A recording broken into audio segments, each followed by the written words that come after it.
Good evening, everybody. Tonight, I am here to welcome you to the 2024 KIC Annual Election Meet the Candidates Forum.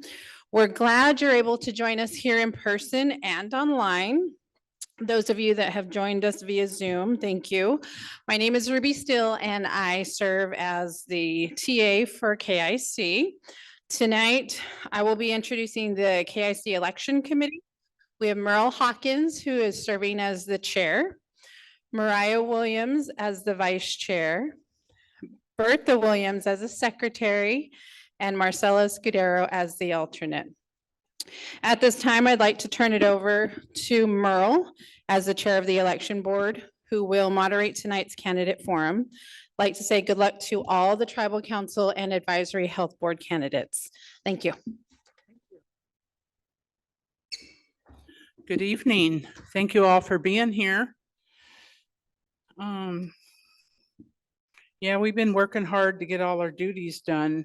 So I'm going to list, I'd like to list one change that was made recently by the election board and also by the tribal council, endorsed by the tribal council, that the candidates, the write-in candidates must meet the same criteria as those that are on the ballot. Because when you're on a write-in, you also have to meet all the criteria that the ones that are on the ballot. So that was a change that needed to be made so everybody was treated equally.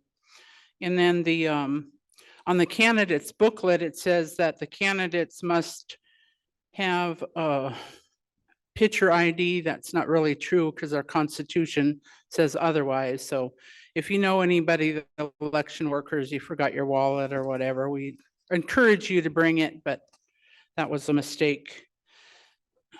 And then on the 15th of this month, which is Friday, the candidates may request a voter list with the addresses, and they'll have no names on them, but that can be used for their campaigning if they may want to mail out flyers or whatever.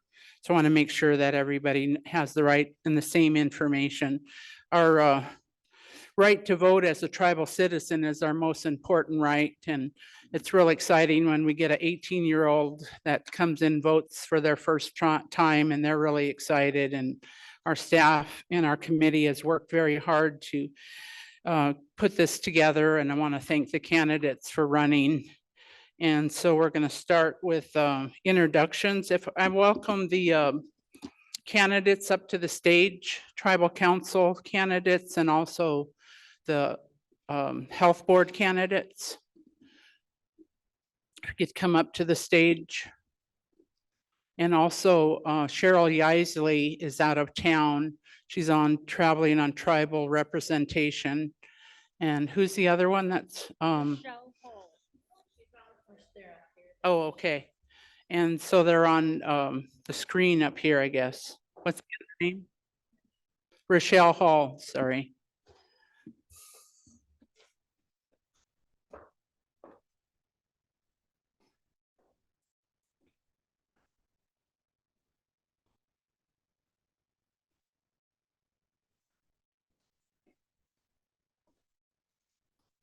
So on the ballot, the candidates are listed as the ones that turn in their petition on first, and everything's documented that they qualify. And they also have to do a drug test and a background check.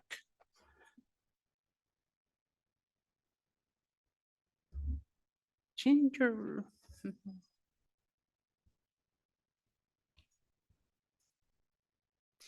So we'll do the introductions in the order that they are on the ballot. You get 5 minutes for introduction, and after that, we'll have questions for 3 minutes after everybody introduces themselves. So Charlie White, candidate for tribal council.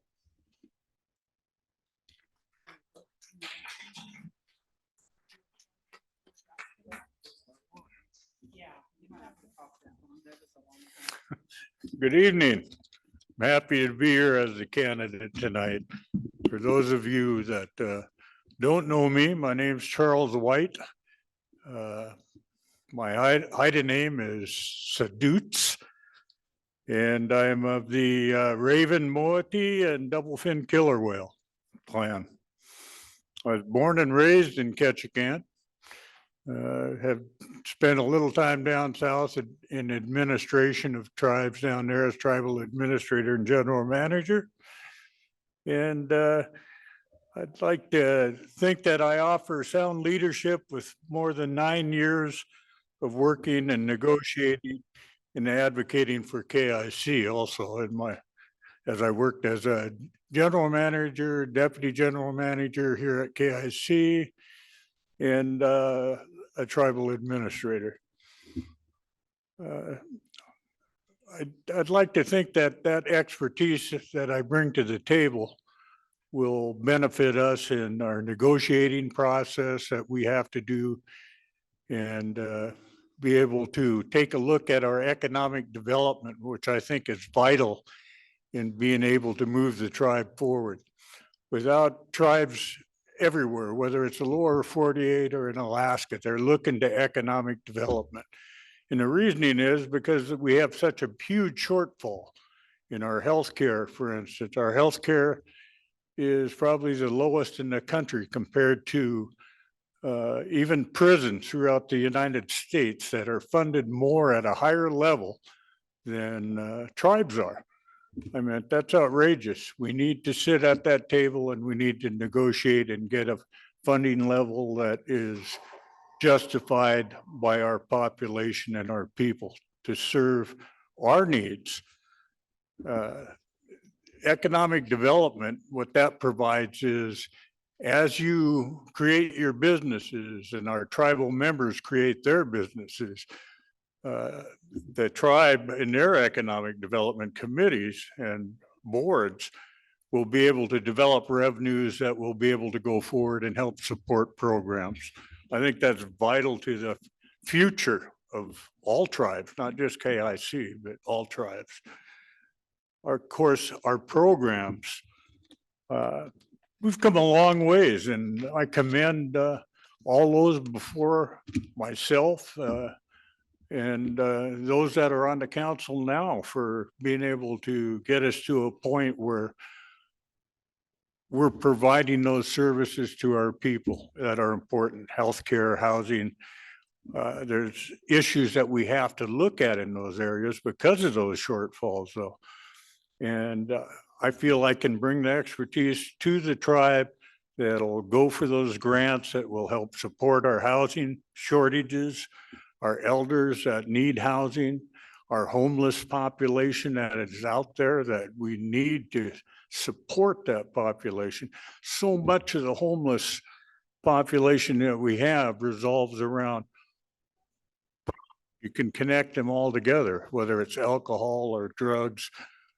We have to look at those issues. We have to be able to support those programs by going after grants. And I bring that to the table also, that we can bring extra funding in to look at those issues and go for HUD grants and other grants that are available for the tribe to be able to build our programs even further to sustain what we have and to be able to grow. Growth is important. As our tribe grows, our funding levels have to grow. Our education programs are, of course, as I mentioned, our drug and alcohol programs and the rural status that KIC is going after right now to support our cultural food programs. I mean, those are all important part of where we're going and what we need to do.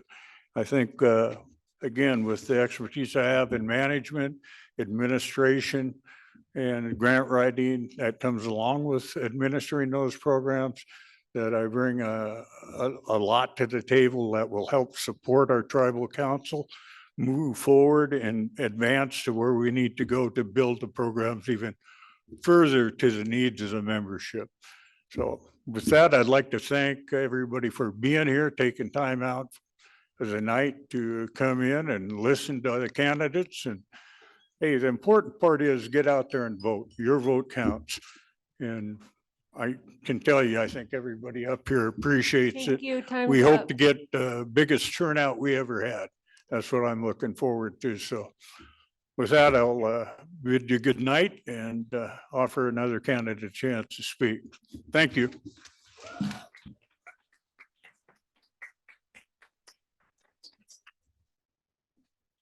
The next tribal council candidate, Daryl Sims.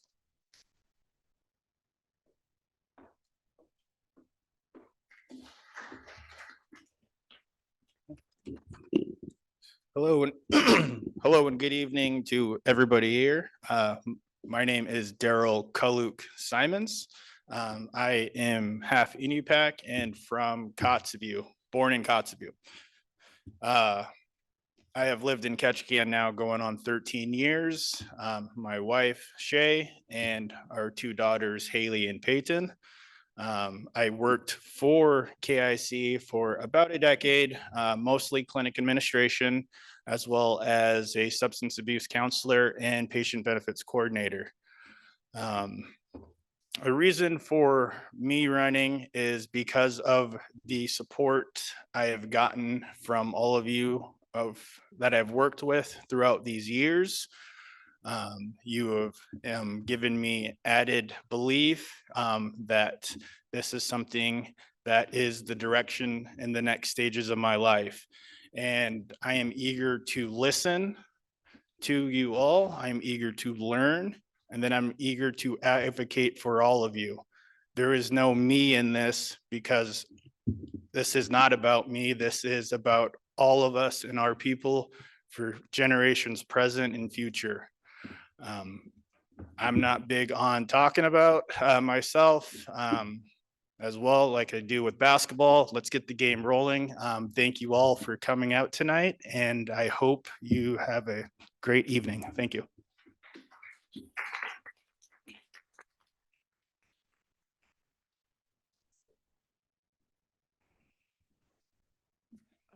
Let's see, the next candidate is Rochelle Pebbles Hull. She's on Zoom. How are we going to deal with this? Okay.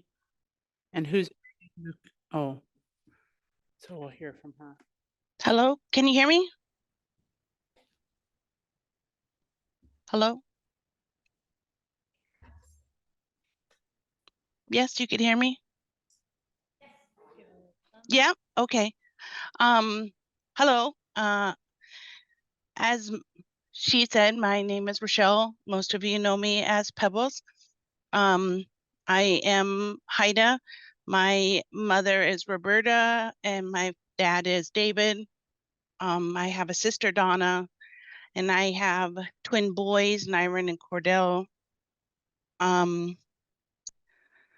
I am on the tribal council at this time.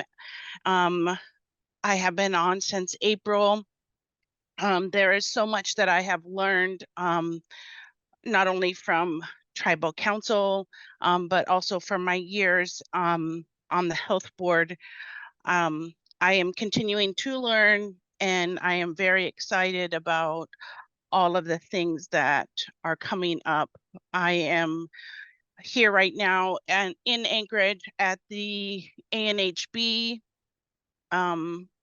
meetings, and then the travel summit will be tomorrow. I am now the second at-large member on the ANHB. I'm also in the NCAI and working with their subcommittees on health. The health committees are one of my key strong points, where I find that I'm in my strongest points. One of the big things is the Medicaid issue that everyone is going through right now. Not only is it an issue with our patients, but it's also becoming an issue with our clinic, with travel, transportation issues, getting things covered and that sort of thing. And that is one of the big focuses that I am looking into and ongoing help. that I would like to continue. Also housing, the housing projects that are going on right now, to get our members off the street. Also, I am the chair at this time of the OWL committee. The ongoing issues that we are having with our waters, our hunting grounds, and our rural status. I just want to continue fighting for all of our rights. I want to be able to be at the table and be your voice. So I would really ask for your vote. So I'd like to say thank you for all of your support and everything that everybody has given me so far. And it would be my honor to continue to be there for you in the years to come.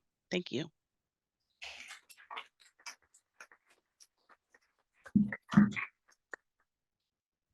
The next candidate for tribal council for introduction is Ginger McCormick.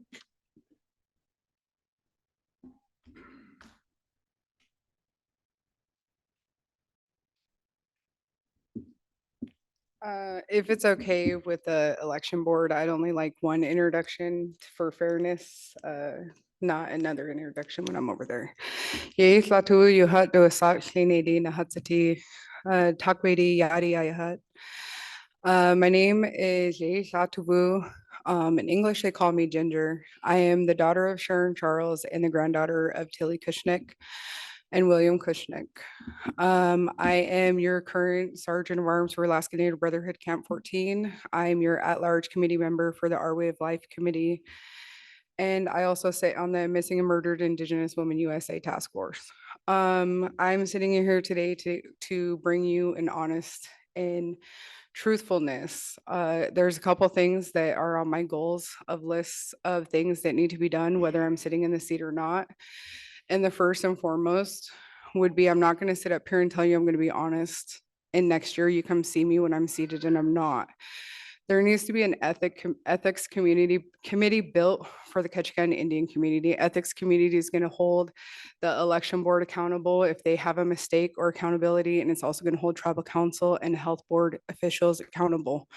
Tribal council has the right to ability to be our voice for us, but they are the last people that should be talking down to us. And I feel like there should be consequences for everything, including council, and not just to dismember them. It's an ethics community. As well, another committee I would like to join is for our Illusion Islands and the North of the Illusion Islands committee to be built. We have projects going out at Ward Cove to give truthful recognition. In the traditional homelands of the drifting ashore people of the Kainai, asking for your vote for re-election. I have put my name forward to run for re-election because I believe in community. I believe that when you're born into community, I was born here in Ketchikan. I've been a lifelong member of Ketchikan Indian community. And I believe that when you're in a community, you have a responsibility to participate in finding ways to hold that community up and to create a better future for 7 generations to come. And so I put my name forward for that reason. I think we're always stronger when we have a variety of voices, and the best decisions are made when you're willing to go to a table and have a respectful discourse that stays at that table. And I think that when you do that, you create the strongest outcome for our people.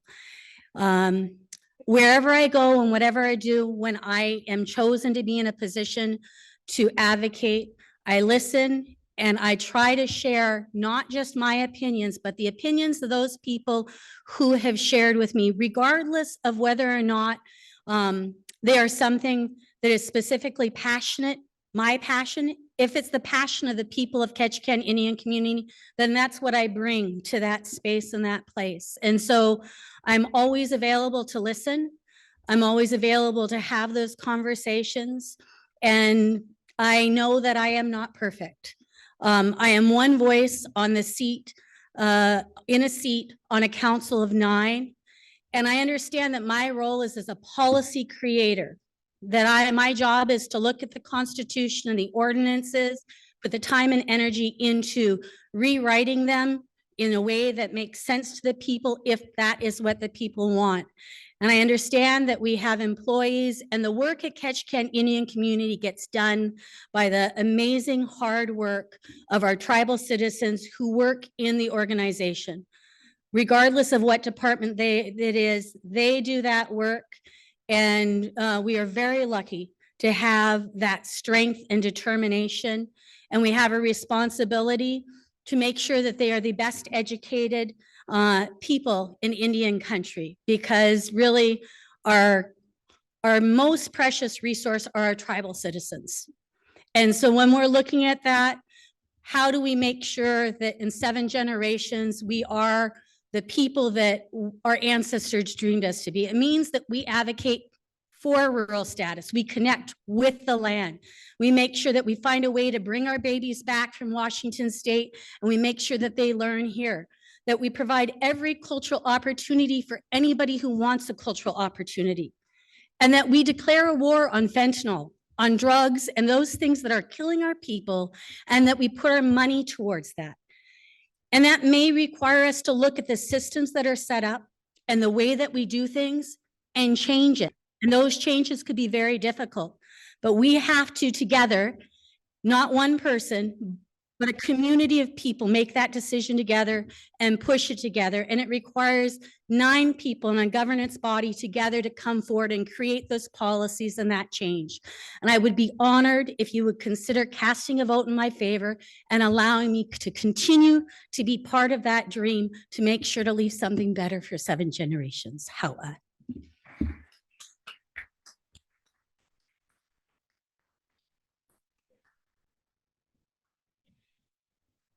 The next candidate for tribal council is Cheryl Yaisley. She's going to do hers on Zoom.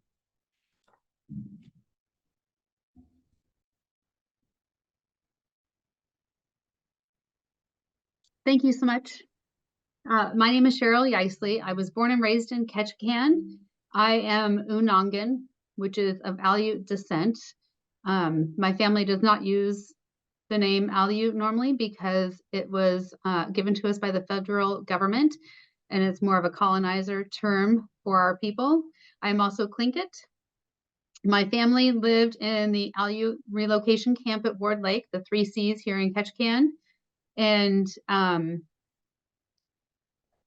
married to Tony Yaisley. I have 5 children and 4 grandchildren. I graduated from the University of Alaska with a degree in business administration, an accounting technician certificate, and small business management certificate. I have my veterans behavioral health aid certification, case management certification through Boston University, and I'm a certified care coordinator with a small business that just started here in Ketchikan, providing services to Medicaid recipients so that they can receive much needed services in their homes. I have a passion for elders and veterans in our community and those that are other able people with intellectual and developmental disabilities. I've spent the last 20 years working in human services to help those in need. I'm also passionate about those in recovery and those in active substance use disorder. So whether it be heroin, meth, or other substances and alcohol, I advocate for people and help them get connected to services. I am the mom or the host of the Addicts Mom Lights of Hope event that's done annually. I did not hold it this year. This year would have been the 6th year, and I will hold it again next year. And so the reason why I'm running for tribal council is I believe that's kind of the next step in the governance for me. I have been sitting on the advisory health board, and I'm the health professional appointed seat. And so this year I have gone to all of the meetings, the mega meetings, the pre-negotiations, final negotiations for our health compact, and been participating and learning. I believe that we also need to have that rural status. It's affecting our way of life and subsistence. And I also have an interest in what's happening with the trawlers and making sure that doesn't continue to happen. It would be an honor to be able to serve as tribal council. One thing that probably sets me apart from most of those people running is that I don't have any family members that work at KIC, and the relatives I do have in Ketchikan don't work there and are not serving in a capacity of governance. So I think that gives me a little bit of a different point of view. I believe that there should be accountable, I believe that people should be accountable for their actions and accountability for governance. So that would be health board and tribal council. I believe that we should have term limits. We're here to serve the good of the whole, the tribal citizens of Ketchikan Indian community. And we should be mentoring others to come and serve behind us in that same capacity. And I have to say, thank you, Ginger. I really like what you had to say about ethics and integrity. And I do believe that we need to hold ourselves to a higher standard when we're in governance, and our behaviors need to be respectful of all. And there should be someone overseeing that and kind of guiding us and ensuring that we're doing those things. Some of the things that sparked my interest originally when I decided to run for health board was the high rate of suicide among our Native population. Several people that are connected to my family have committed suicide and have been in active substance use disorder, and some are currently in recovery. And so I believe that in order for us to be able to kind of stop this crisis that we're having, that we need to have a treatment center locally. We can't just say, all right, well, here's this person and they want to get into detox when there's no detox center in Ketchikan, and Peace Health is not really providing that for us. But we have to have services in the community that can serve those people so they can remain in the community and get healthy with their families. So I'm asking for your vote, and I'm also asking to be a write-in on the health board. Thank you so much.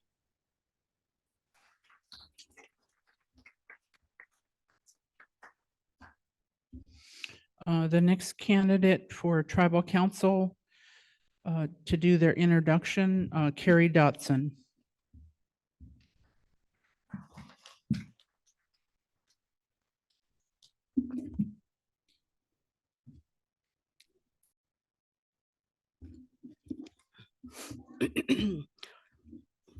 Good evening.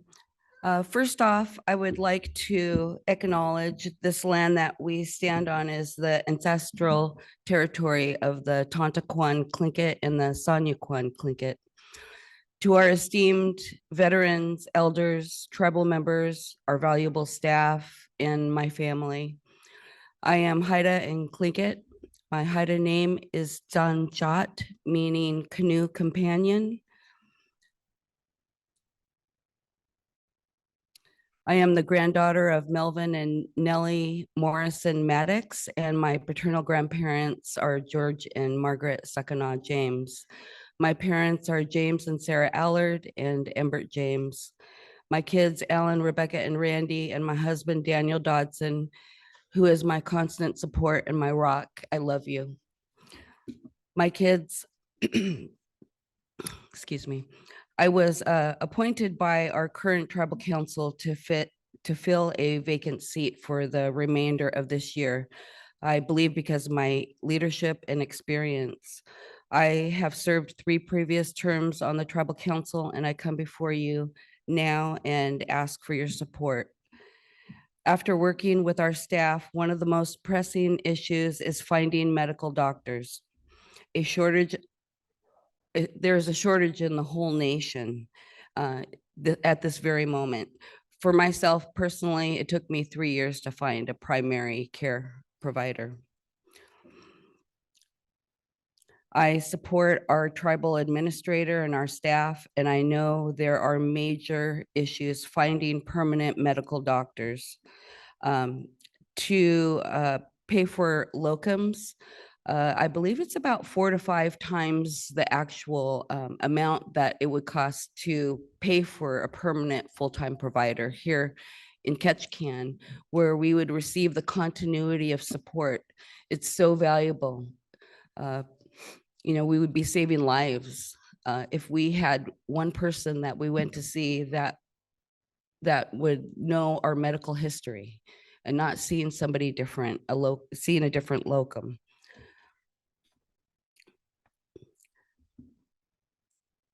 Another concern is our most vulnerable, underserved members.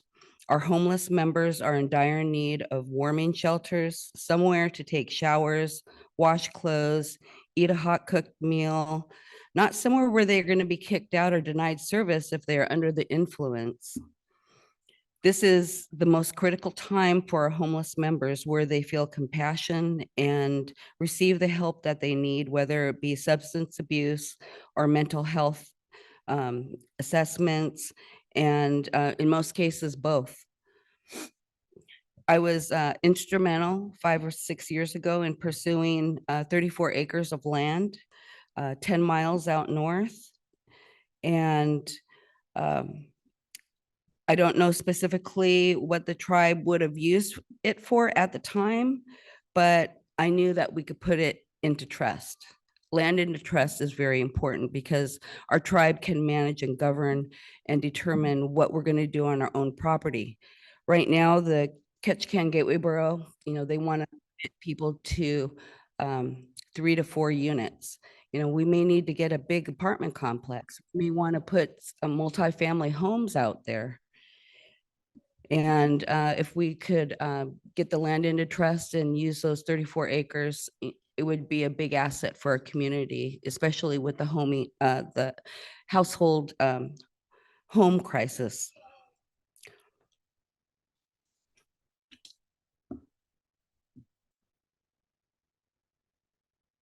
The opioid epidemic is so scary. This is going to be an ongoing war against drugs and substance abuse.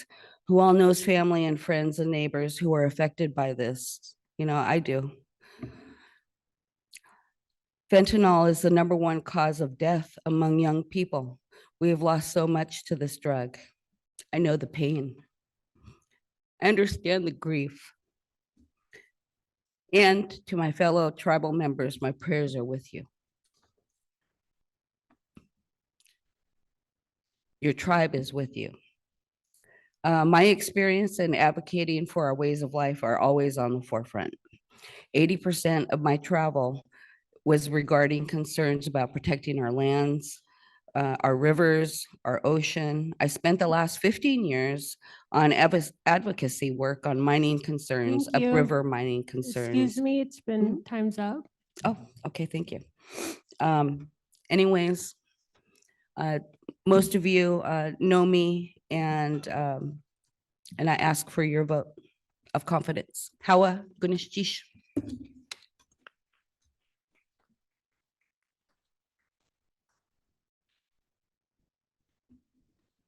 Somebody pass me my water.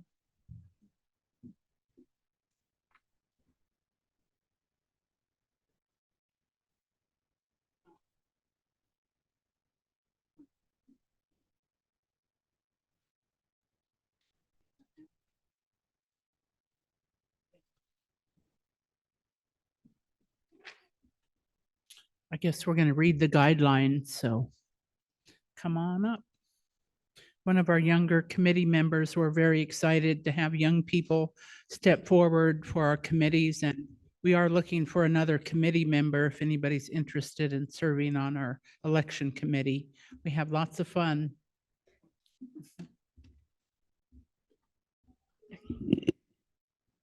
All right, as most of you have already done your speeches, each election board certified candidate will be allotted 5 minutes for an introductory speech. The content of the speeches should include some biographical information and brief position statement. The accordance with section 2.5B of the ordinance, no person shall make a defamatory statement about another person in connection to the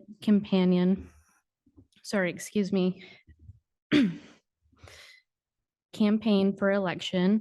A violation of the anti-defamation rule will result in a verbal warning.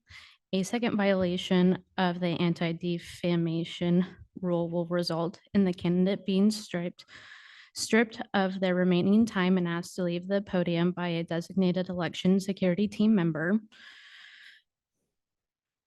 Further violations of the KIC Election Code amended and restated Ordinance Number 4 may result in the election campaign dispute filed by an eligible voter or by the election board.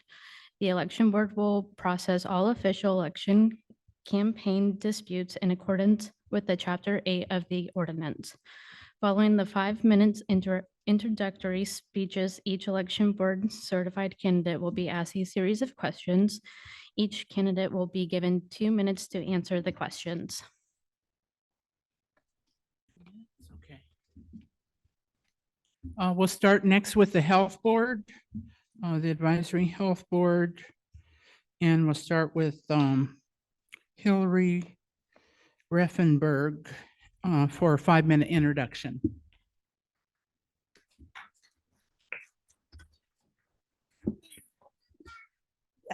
Chimai. Hi, everybody. I'm a little nervous. This is going to be the first time that I'm on the other side and I'm not with the team setting up, doing all the tables. It's really good to see administration pull this together. So thank you for that. So I am the great-granddaughter of Norma Wilson of the Killer Whale Clan. My grandfather is Ralph Sr. He is the Eagle Wolf Clan. My mother is Verna McKelvey. Oh, I'm so sorry. My grandma is Geraldine Bolton, who is Norma Wilson's daughter. My father is John Kvasnikov of the Nanwalek village up north in the peninsula area. I was born in Homer. I was raised half my life up there, moved here, and was able to start living some of my culture here, which was kind of it was a culture shock. So it's nice to be able to understand that I have two different cultures. I'm Tsimshian, Tlingit, and Sukhbiak. My Sukhstan name is Minnak, and my Tsimshian name is Kalamish, meaning wild rose. I had every intention to have this really good speech. So I'm here because I love our tribe. And for the last 6.5 years, I had dedicated my life to the tribe to work for them. I started out in education, receptionist, employment support. And then one day I decided, why not be Charlie White's executive assistant? So gratefully, I was hired and I had a great team. We started going forward, and that was about the time that COVID hit. So everything that I was supposed to be trained was definitely not written in the books.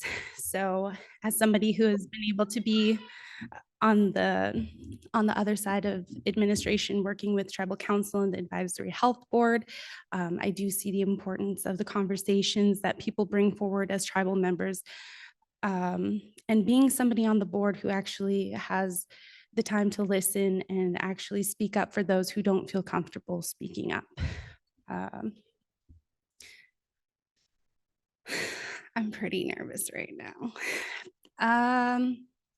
Yeah, so I would humbly like to ask for you guys' vote.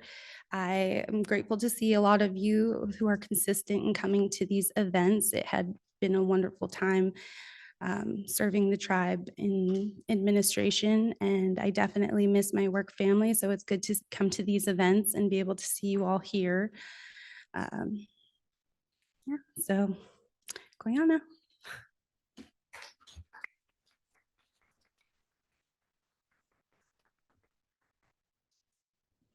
The next candidate for Advisory Health Board is Roberta Hall.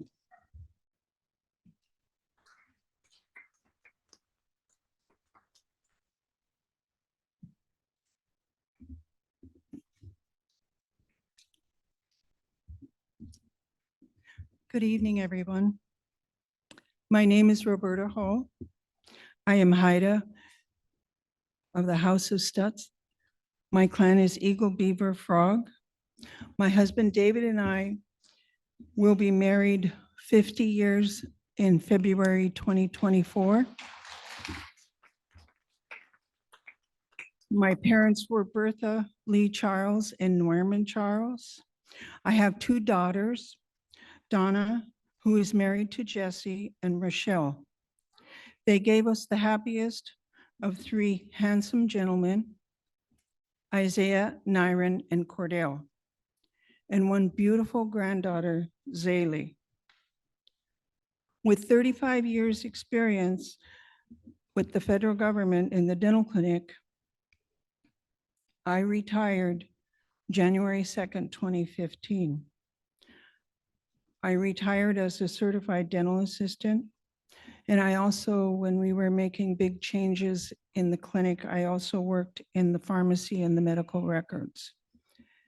In 2004, with a little bit of help from my husband, who at that time was in the North Tongass Fire Department, he was the chief. He suggested that I go in and try the EMTs and maybe drive the tankers and all of that stuff. I did it reluctantly and I became a certified EMT. And I also drove the fire trucks, the engines, and the ambulance and responded to calls with North Tongass Fire Department. For the past 15 years, I have been an elected delegate for the Tlingit and Haida Ketchikan chapter. I've enjoyed the many people I have been able to meet over the years, and I look forward to many more. I was excited when you, the tribal members, elected me a seat on the Advisory Health Board. I am a member of the Patient Experience, Credentialing, and the Advisory Health Board Policy Committee. I am the Advisory Health Board Representative on the Tribal Council Policy and Arbitration Committee. I have not only learned a great deal, but I have also been able to use my knowledge while serving you. I am humbly asking you for your reelection as onto the Advisory Health Board. Hawa.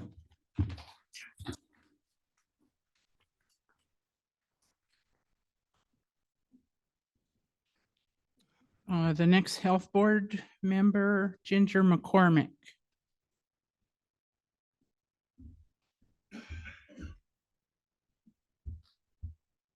I promised I wouldn't do two introductions. For those of you who arrived in late, my name is Yeisha Ginger McCormick. I placed my name in for the health board. One of the also biggest focuses saying is native preference hire. There shouldn't be anybody non-native sitting in any office jobs at all. Those are for our people. We should be native preference hire, local native preference hire. Keep sticking into it, keep building it. We can build careers, we can build our youth. They'll be the next directors. Let's put them in there so they can start learning now.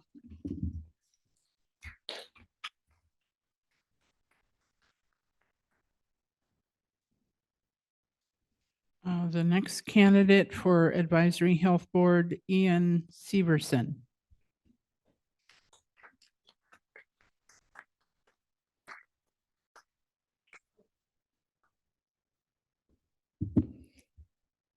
Hello and good evening. My name is Lan Severson. I am Aleut. I'm born and raised in Ketchikan. I'm running for the Advisory Health Board because I'd like to use my experience as a registered nurse in Ketchikan to help us retain and recruit caregivers. I feel like we need physicians. We don't retain physicians. I feel like I could help in that capacity. I'd like to learn what roadblocks our tribal members face in our healthcare and help come up with ways to surmount those. That's really all I have. So I appreciate your vote and thank you for your time.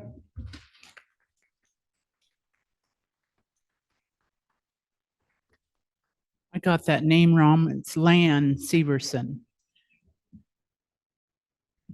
The next candidate for Health Board is Caroline Lucky.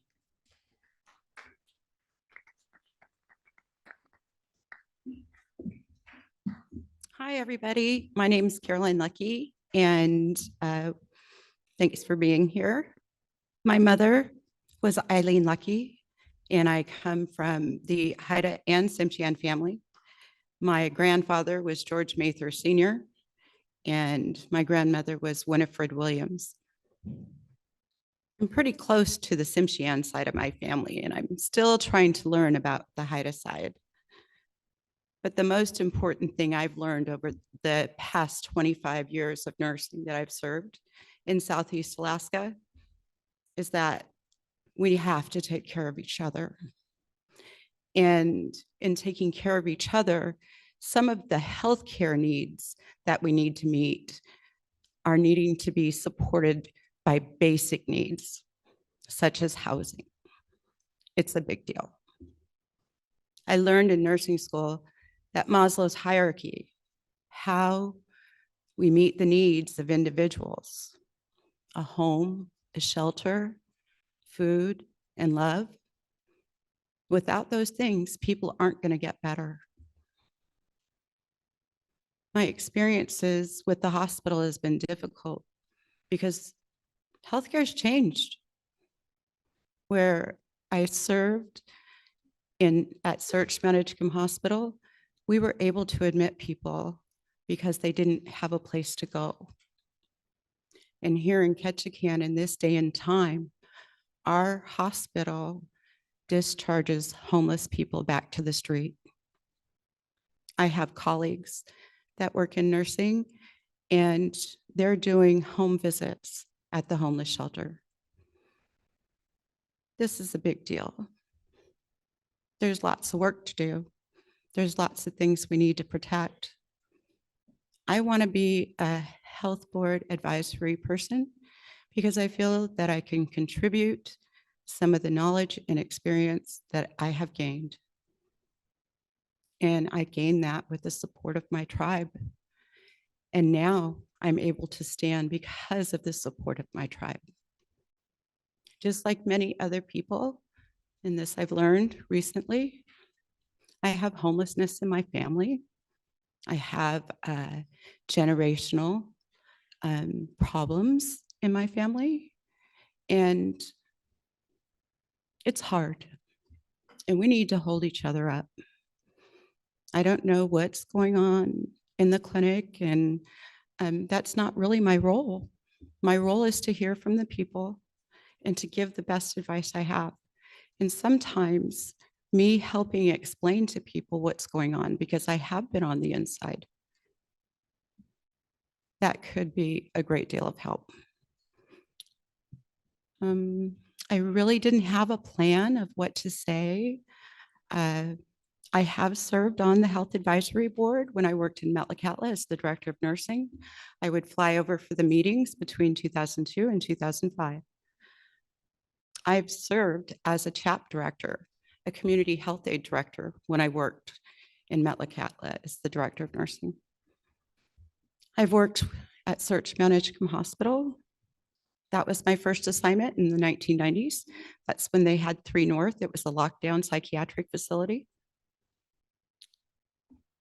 And I think I can bring a lot to the table. And I really would appreciate your vote. Thank you.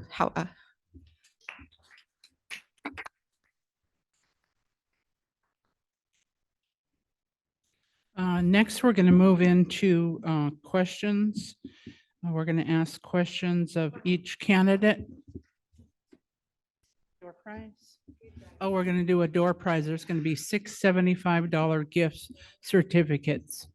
We're going to do 2 names now.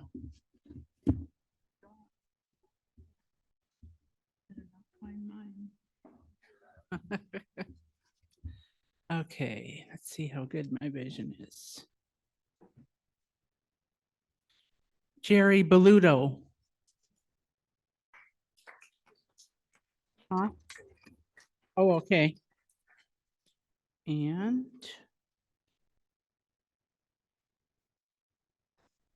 Trina Arnold.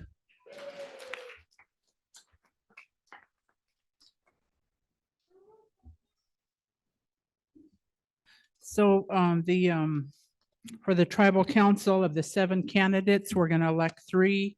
And for the health board of the 5 candidates, we're going to elect 2. So we'll take about 5 minutes to transition to the next segment. Our other election person is going to read the questions, and there'll be 3-minute answers from each candidate. 2-minute answers. So who's going to, someone else? All right, so we're gonna start the questions.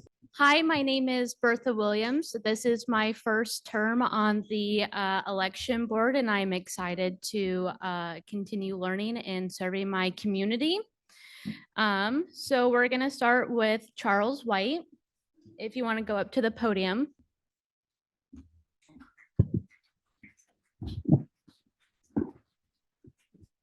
All right, and just a reminder, it's 2 minutes per question. The first question is, what motivates your decision to run for the tribal council, and how do you plan to improve the tribe? What made me want to run for the tribal council is that I listen to where we're going now, and I appreciate our council and our members. I think we need to have the transparency to the membership, though. That's part of it. Our strategic plan, I feel like, can be put out towards the membership where they have more involvement. And then I see the problems with our housing issues and homelessness and the drug addiction. And all those combined feel in the heart. That was a big decision to me to decide to run. We've had some tragedy in my family, and it was hard for me to make that decision to keep going. But my wife and my family over there have kept me on the right track and urged me to be able to contribute again to the council. I've sat on the council as president, and I've sat on the council as a treasurer. So I know how it functions and what we got to do to achieve our goals and objectives. And I think we really got to make an effort when we do a strategic plan to achieve the goals that you set and the objectives. How do you get there? Some of them we haven't done. We need that healing center. We need to have that in this community. And that's a large part of why I said, hey, I can help. I can help us get to those goals, to those important objectives. Okay, thank you. We're gonna do one question per tribal council candidate. So the next one will be Daryl Simons.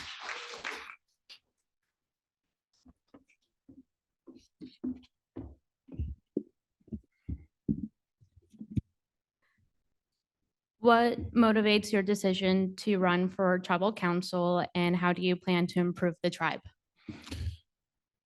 I would say what motivates me to run for tribal council is the support that I get out throughout the community. Those that have the belief in who I am as a person and who I am as a leader and leading by actions. To improve the tribe, I would say is, as I've been following, they have found with the clinic to be able to approve and do some radiology work. I think that will be beneficial. The better we are to keep our tribal citizens here at home for their health care, and instead of having to fly for Anchorage, helps their physical and mental well-being as well. I would also say just continued efforts with those programs so we could expand and utilize the revenue created from these services, and so we can invest it back into the youth and the community. Thank you.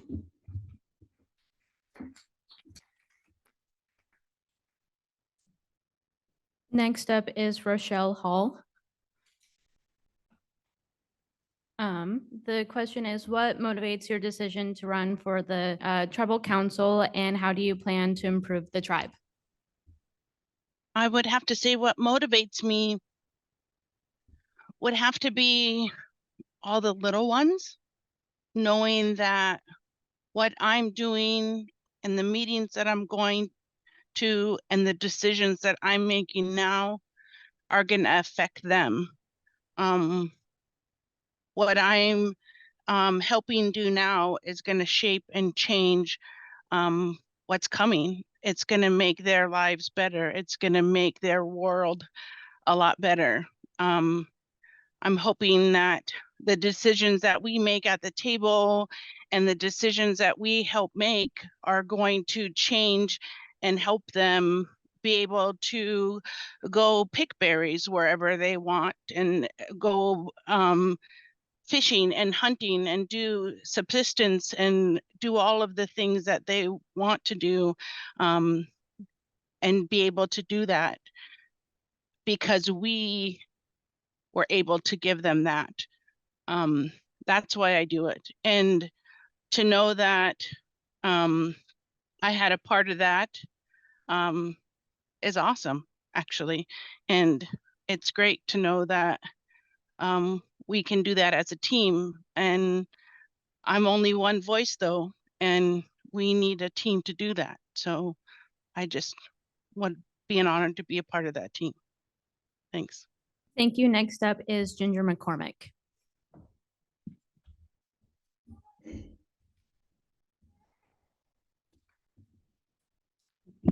Daryl, you make me feel like my grandma Tilly when she come to the podium and have to reach real high up there. They lost, I don't know if you guys fixed it, the sound on Zoom. 2 minutes into the tribal council speeches, they lost sound. So I'm sure our amazing IT, and I'm sure she'll post this video later for people to witness to. So that's all. The question is, what motivates your decision to run for tribal council and how do you plan to improve the tribe? I am my grandmother's daughter. What motivates me to run for tribal council is the seed that she placed inside me. What continues to have me motivating is to remember the foundation that our grandparents have set forth, so we don't continue to make their same mistakes. We can't keep ripping decisions away from the original foundation and assume that it's going to be a good decision now. I also believe that we need to stay into our sovereignty, land into trust. When we land into trust, we'll be able to do what we want with it. I also think that we need to be sovereign within our financials as well. Puyallup and Muckleshoot have both reached out to KIC to hopefully pair up with their tobacco industry. It's indigenous tobacco where only a carton goes for $5, as well as other industries that are safe, that stay close to our traditional values. And then not only that is to make sure that your voices are heard, not just through the polls, but after the polls as well. That's what keeps me running, is because I truly believe our sovereignty is really, it's going to set us free and give us our true independence away from the BIA and away from any other grant fundings. Hopefully in the next meetings we have here, when my grandkids are talking about it, they'll be completely self-sufficient, both financially and medically, and not have to depend on anything else. Thank you. Next up is Gloria Burns.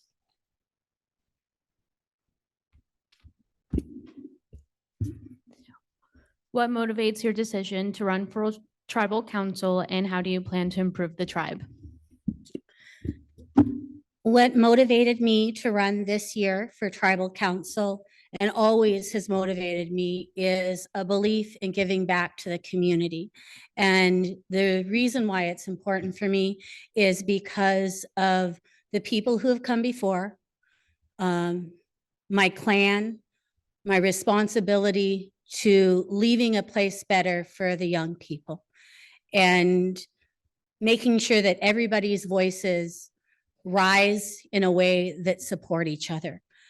I don't believe that anybody can do anything by themselves. And so what I bring is who I am, all parts of it. All parts of me I bring to the table to try to create a better future.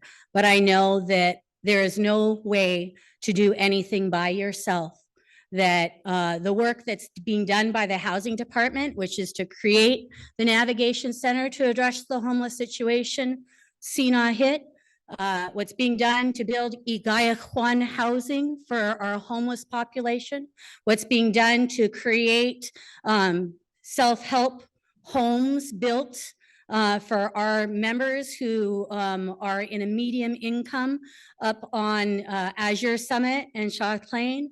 That is done communally together with a desire by everybody to work. And what motivates me is to be there to finish those projects that I have worked very hard with housing as the Housing Authority Chair. The Family Justice Center that Social Services wants to do so that our kids don't ever have to go to OCS to see their kids in Kerrigan. That motivates me. But I'm not a one issue person. And so it's important to be involved in all the different aspects and to be listening to what the people want. Thank you. Next up is Cheryl Yaisley. Thank you. What motivates your decision to run for tribal council, and how do you plan to improve the tribe? What motivates my decision to run for tribal council is that I have been on the advisory health board since 2019, and I feel like it's the next step. My advocacy for tribal citizens began in 1998 when I started advocating for my own health when I was sick and I had cancer and I wasn't listened to. So I feel like it's important that we advocate for ourselves and one another to ensure that we are heard and that whatever we feel like is going on internally with our bodies is listened to. Learning my culture has been very emotional for me and gives me a sense of purpose that I didn't have before. And so honoring my family and taking pride in being Native and proud of our tribe is important to me. Sovereignty, which gives us the right to choose and which gives our tribe the right to make decisions for ourselves, is important. And working together with our tribal citizens is first and foremost. So being able to carry your voice to the table and having you be heard and not just my own opinion. And those who know me and who have seen me vote on the advisory health board, I will call for a roll call vote, and I will vote for the tribal citizens' voices to be heard, not my own opinion. I listen and I take into consideration what other people want and need and what's being said. Having a safe future for my grandchildren, my children, my great-grandchildren, and all of your family members also in our future generations to have a safe and viable life and be able to honor their culture is important to me. Thank you. Thank you. Carrie Dodson.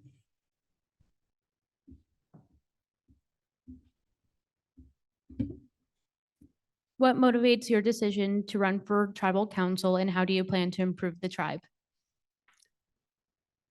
Well, what motivates me is being asked by tribal members to run for the tribal council out in the community.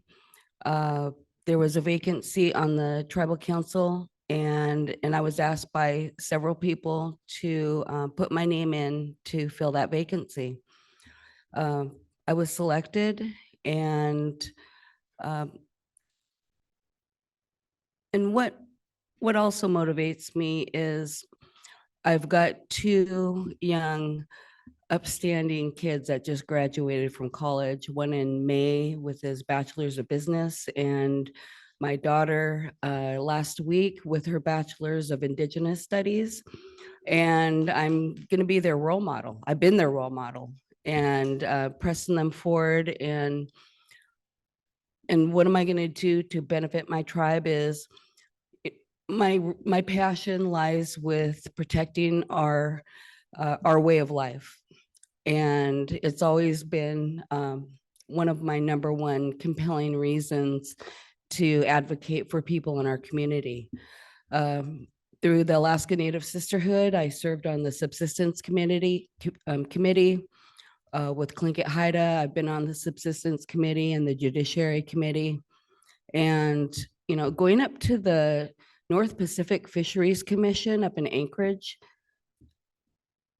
There is a big conglomerate up there fishing for 10 cents a pound for pollock, and they get hundreds of thousands of tons of halibut and king crab, king salmon. Anything that comes into their net is dead. There was several killer whales that were killed. If we killed a killer whale right now, we'd be in jail for years. And these people are allowed to go and, rape our oceans. And we need to have somebody thank who's you. going to Time be is up. there, who's going to advocate for our people.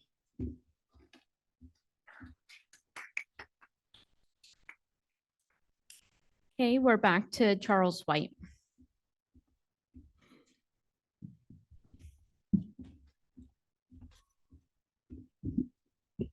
The second question is, what skills, attributions, and knowledge would you bring to the tribe if elected? I think my experience, over 20 years experience in tribal government's vital to bringing progress, I think progressive progress to the tribe.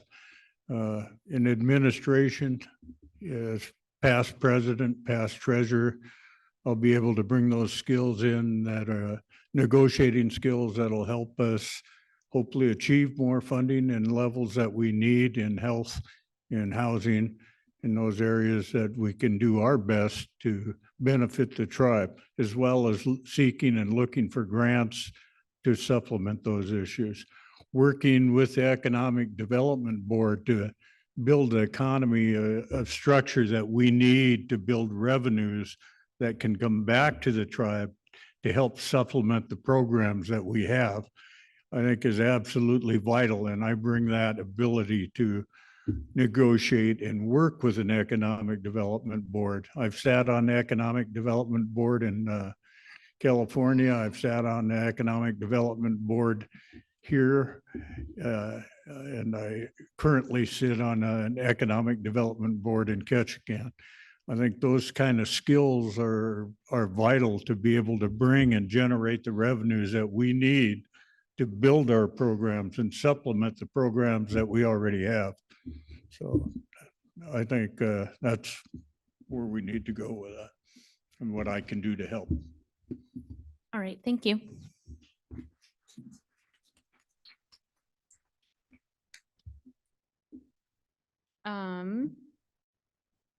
Daryl Simmons. Sorry, Simons. What skills, attributions, and knowledge would you bring to the tribe if elected? I would say one of my strongest skill set is my ability to listen, to understand, and not to respond. To be able to work with individuals who might not always think the same, but we all have the same common goal, is the best, creating the best environment and programs for our tribal citizens. And also while using a growth mindset as we expand these programs and utilize the revenue from those programs and be able to create programs that are needed and address the current issues in our community. Thank you. Thank you. Rochelle Hall. Hello? What skills, attributions, or knowledge would you bring to the tribe if elected? I have been in, I worked for Peace Health for 12 years, and I have been working for ANTHC Alaska for almost 3 years. February will be 3 years that I have worked for ANTHC. I worked for Holland America for their line transportation for 17 years. I've done everything from teaching people how to drive a 40-foot bus to driving an ambulance. So I could pretty much do a lot of different things. I think the health part is one of my biggest areas. Customer service. I've been supervisor managers of different places. I think the biggest thing I learned would be from the working as a EMT, and what I learned from my dad is staying calm under pressure. That is the biggest thing I learned, and so that would be one of the biggest things that I could bring. Staying calm under pressure and doing what needs to get done. Thanks. Thank you. Ginger McCormick.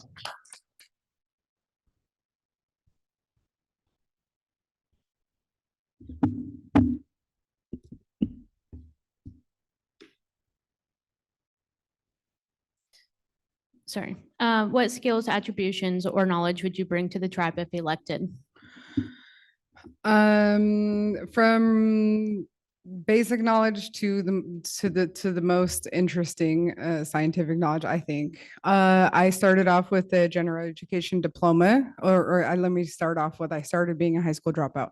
Then I went to get my high school, my GED, and then I moved on to get my high school diploma at the same time receiving my associate's degree and moved to Portland State. From Portland State, I sat on the NACAC board, the Native Advisory Community Board. That's not overseen by council, it's overseen by the community to host certain events in town and to also raise awareness. I also started help facilitate the MMIW USA, where we do week-long raising events awareness with the city and not the tribes. And I as well sat on, I don't know, I almost read Charlie's paper. The Oregon Indian Education Association, I was their historical parliamentarian. We'd be able to write curriculums for the school districts, and as well Ainsworth Elementary curriculum is the one that I purely wrote myself. I also sit on the Our Way of Life committee, and I think the best attribute that I'd have to say for myself is you would never have to read me. I'm literally the most honest person at the table and transparent. But once understanding, then, okay, well, I'm honest, truthful, and transparent, and I'm willing to work with anybody. I'm a really good learner, and I started from nothing, and I'm here, and I appreciate it. And before you guys walk out, if you don't mind going to the back table and signing up for my table raffle, and if you're still confused on who to vote for, go ahead and ask my son. He's sitting over there too. Thanks. You don't have to be present to win my raffle. Thank you. Gloria Burns.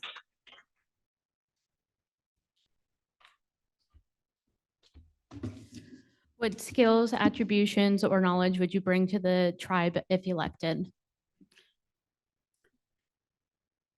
As I said before, I bring my whole self, and that means I bring the traditional upbringing that I had with my grandmother Dolores Churchill, with my Auntie April, and those things that were taught to me and infused in me. I currently sit on a lot of boards, and they bring great benefit to Ketchikan Indian community. I am on the local museum board. I'm on the local Heritage Center board, the Arts Council's Diversity and Inclusion Board. I sit on the Alaska Department of Justice Murdered and Missing Indigenous Task Force. I also am on the Department of Justice Tribal Nations Leadership Council, and I have the honor of representing as an elected official to it the 229 federally recognized tribes of Alaska, which means I have the ability to influence and change policies when it comes to our victims of crime and Department of Justice money. I am in the room when they decide when they're going to sue, when the state is going to pursue a suit and the federal government is going to support us on subsistence issues. And I bring those things, those connections. I'm the AFN Southeast Board Rep. I'm the Alaska Tribal Unity Board Rep. And those areas and places. They have conversations about education compacting. They have conversations about land and trust. They have conversations about who is getting sued and when they are getting sued. And I think one of the valuable things that I bring is knowledge of how bills and laws are passed in both Alaska and the federal government, and which one of those are in jeopardy and which one of those are the easy lift this year or next year. Hawa. Thank you. Cheryl Yaisley.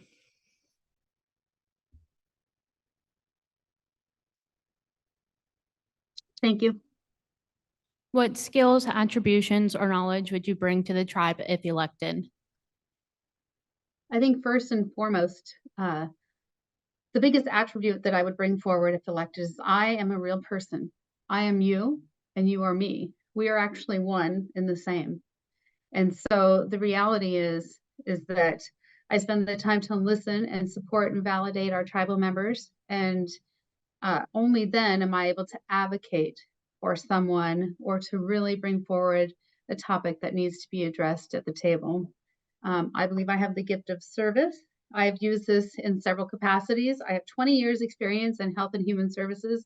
8 of those years was serving at KIC as an employee. I have experience in businesses, grant writing, and I believe in forward thinking, looking at ways to teach self-sufficiency and sustainability, not just for our tribal members, but within our tribe. I'm committed. I'm here, I'm present, I'm transparent. Even if the answer isn't something that someone likes, I'm honest about myself and the things that I believe in. I actively participate in our meetings. I have sat on the WISH board, Ketchikan Wellness Peers Task Force, KIC Culture Camp Boards, DV Task Force, and several other boards in our community. I'm in my second term as the co-chair of the Southeast Regional Elder Care Coalition and the Southeast Regional Elder Care Coalition Steering Committee that has about 30 agencies across Southern Southeast Alaska to serve our elders and our veterans. And most importantly, I want to hear from the people, and I don't bring forward my own opinions. Thank you. Thank you. Carrie Dodson.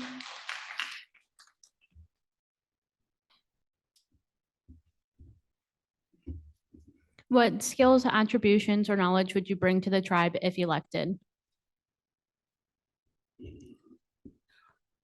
Well, currently, I went to college and for business administration with an accounting certification. I own and manage and operate Tongass car rental, Clan House tours, and I just started my own little business called Hazy Island Botanicals. I believe that my experience in owning and operating businesses will give me a good outlook if I were to serve on the Ketchikan tribal corporation, business corporation. I believe I'd have a lot of input there in that area for the tribe, you know, whether it be tourism. I think tourism is kind of untapped by our tribe. And I think that we really, you know, could be teaching, you know, cultural immersion and teaching our the way that we live to our tourists instead of, you know, going on sourdough tours. I think that we really need to be influencing and making a good impression on our VIPs that would be taking the tours, because with our own tour, we do a lot of, we have a big impact on our clients. I'm also served as a co-chair for the United Mining Transboundary Commission for 17 different tribes, and I have good camaraderie with other tribal representatives, and I'm empathetic. I'm not afraid to ask hard questions when it comes to, you know, why aren't you supporting our rural Thank you. status? Time is up. All right, thank you. We're just gonna take a step back and Hillary Reifenberg, if you will come up to the podium, I'll ask you the first question, you'll answer, and then we'll move to the second one, you'll answer, and then we'll go from there, okay? So the first question is, what motivates your decision to run for Advisory Health Board, and how do you plan to improve the tribe? All right, so it has only been about close to 7 months since I have parted with KIC administration. Over 3 of those years, I spent working as the tribal administrator executive assistant. I have worked alongside Charlie, Randy Williams, and Ruby Steele. With parting with the company, it has opened doors for me to be able to come on the other side of the table, and it motivates me to have those questions brought forward that I wasn't able to ask as an employee. So my motivation is definitely going to be that in the beginning, because my heart still is with the tribe. My 3 beautiful daughters, my mother, I grew up in the halls of KIC. She was the, medical billing director for about 16 years in some various positions. But for the long haul, it was the medical department. Of course, you guys know my Aunt Verna Hudson. I come from a strong line of Indian women. So that has got to be one of my biggest motivations. And I feel that I have already proved that I can work as a team member with those currently on board, also with the staff. And yeah, thank you. Thank you. Roberta Hall.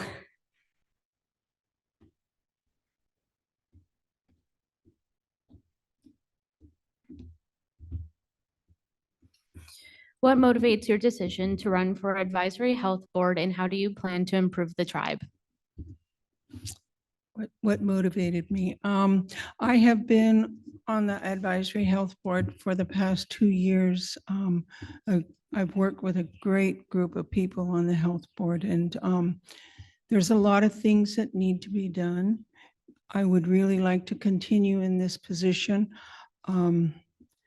There's a lot of things coming up that I would like to hopefully be a part of, that the opioid problem. Hopefully we could all get together with different entities and figure out what we can do to maybe help our people. We've all had people who are going through this addiction in the homelessness, and I would really like to be a part of that. I've also been on the Tlingit and Haida delegates, which for the past 16 years, I've learned a lot from them, and I think I could really contribute a lot more to the Advisory Health Board. Thank you. Thank you. Ginger McCormick.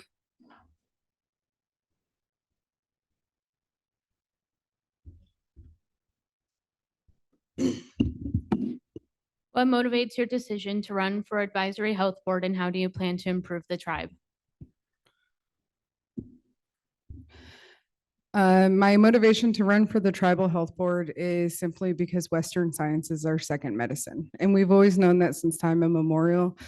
It shows in different studies throughout Anchorage and as well as the Kaibab Nation down in Kaibab, Arizona, that our elders age better when they have access to our first foods and first medicines.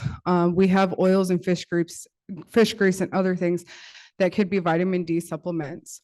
And vitamin D supplements actually interact with our bodies differently. So if we went and transitioned our clinics over to more into first medicines in that one, our bodies would collect it more. Not only that, we have a midwife in our clinic, but if she knows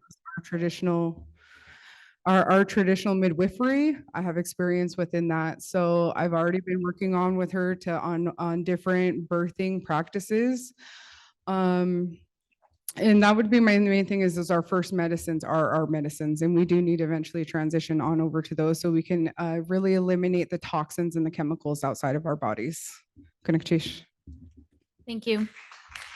Lane Siebertson.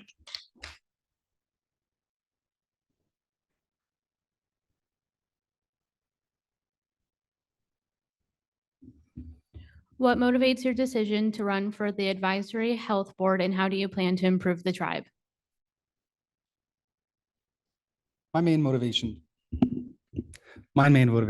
for running for the health board are my kids, my family. I really want them to have the best healthcare that they can have through KIC. And I feel like a big part of that is, again, physicians.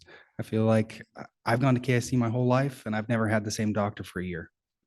And I feel like now that I'm a nurse and I've had experience working in other places in Ketchikan, I'm more able to help figure out what's the issue with that and how we can solve that problem. Thank you.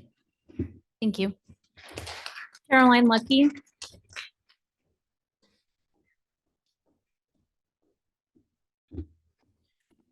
What motivates your decision to run for Advisory Health Board, and how do you plan to improve the tribe? My primary decision for running for health board is to give back to the community that supported me and to share some of the experiences that I've had in my career. How do I plan to improve? To continue to give support to the organization and to advocate for some best practices that can help our people. I believe that when we left Search, we were writing policies and copying them from the Search policy book. And I think it's time, now that we've lived by those policies, it's time to make those policies work for us.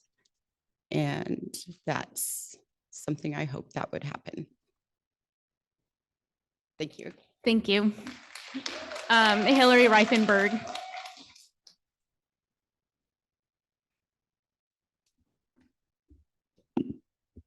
The second question is, what skills, attributions, or knowledge would you bring to the tribe if elected?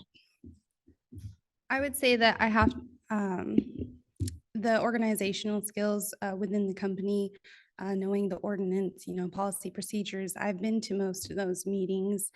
As the administrator's executive assistant, I have been in many of those meetings throughout the year, and I hear everybody. And again, as I said, being on the other side, I'm now allowed to voice those concerns. I'm sorry, what was the second part? It's just skills, attributions, or knowledge. If elected to the tribe. I would say that the skills that I bring are, working for KIC, being within that company, knowing how they run, just being a part of the team. Like I said, I've proven within administration to work as a team member, and I would love to be able to be a part of the bigger picture of the health side. Right now, I think I have a lot to offer. Thank you.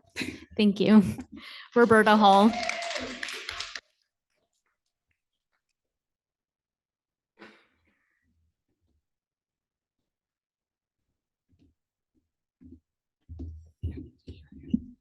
What skills, attributions, or knowledge would you bring to the tribe if elected?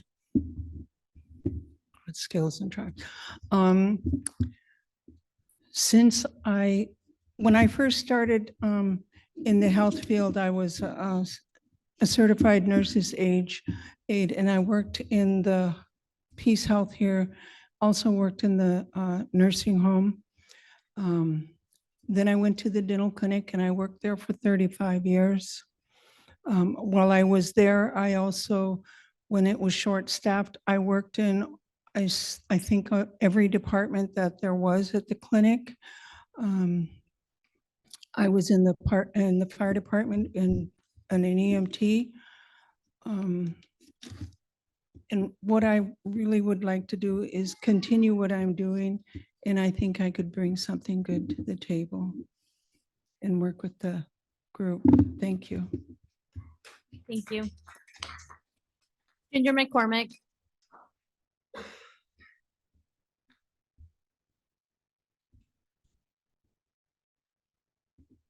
What skills, attributions, or knowledge would you bring to the tribe if elected?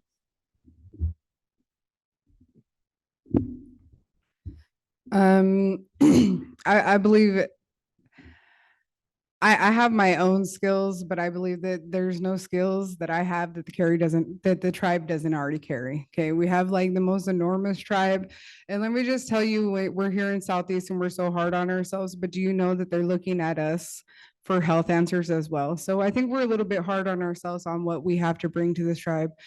And what I would have to bring them, I'm the most highly motivated, honest person. And I say honest a lot because, even if I try to lie, you'd read it through my face. So in native preference and retention within the dog, there has to be reasons on why doctors are staying out in remote reservations and won't stay in KIC Island for more than 6 months.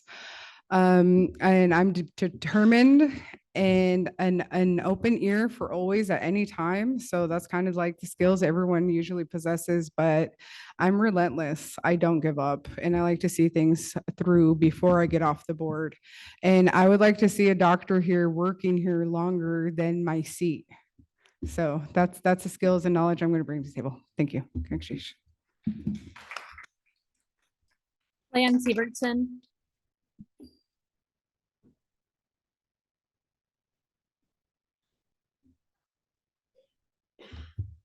What skills, attributions, or knowledge would you bring to the tribe if elected? So I'm a registered nurse. I'm a fairly new nurse, so I feel like I have up-to-date information. I'm aware of best practices that are being used right now in the medical field. I'm organized. I'm really good at collaborating with other providers, with other caregivers. And I'm just really excited about healthcare, and I feel like we could do better. Yeah. Thank you. Thank you. Caroline Lucky.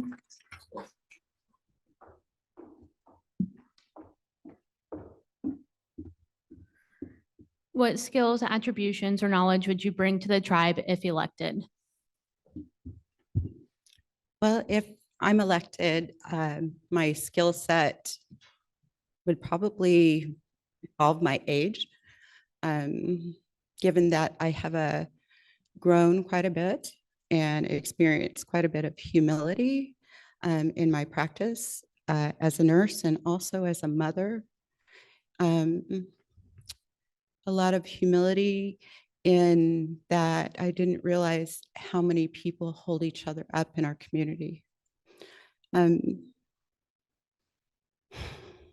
I have a lot of experience in nursing. I have written policies and procedures.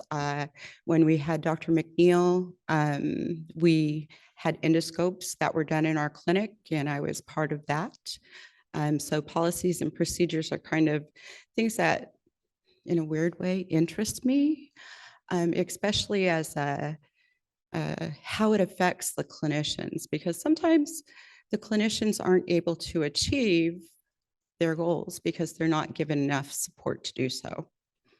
I think the reason that we're not able to recruit physicians and nurses is because they're not available and they're looking for good spots where they fit. Not necessarily the pay, but an environment conducive to making a difference in the community. And I think that's what all healthcare providers, that's why they do their job. Thank you. Thank you. Before we move on to question 3, we're going to draw 2 names for the gift card.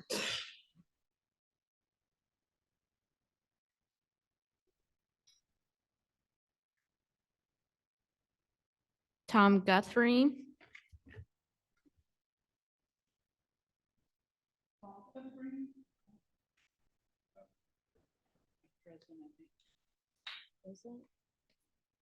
Okay. And Jessica Albertson. All right, Charles White, if you'll come to the podium. Question 3 is, what is your plan to make existing and future programs inclusive to all tribal members? To include all tribal members? Yes. I think transparency is a big issue. I mean, transparency in government is an absolute. You need to be able to present your budgets to the membership clearly where they're participating in them even. Same with the strategic plan. Membership should be involved in creating that at some point. It's a 5-year strategic plan that's going to lead your government to success, to meet the goals and objectives within that plan. And if you don't participate and have your membership involved in it, you're not going to succeed totally like you should be able to. So I think transparency on issues of financials so that the membership understands where your revenues are coming from, where your expenses are going. So it is clearly set out and you can see your budgets. Now you can go up and ask for it, but you've got to read your budget there. A lot of tribal organizations, if you ask for a budget, you get the budget. You can look at it, or it comes out annually or semi-annually. So transparency, I think, is a big issue of having the membership participate in those areas of the budget, the finances, and the strategic planning. Strategic planning, I can't tell you how important that is. Everybody's heard the word team. You're a part of that team. The membership is a part of that team. And if you don't include the membership, hey, you're lacking part of the team. So we need to strive to have more involvement by the membership. And if that means two meetings annually, that's fine, 2 meetings annually. And present your budget where it's absolutely understood by the members. Where are my revenues? Where are my grants coming? Time's up. Thank you.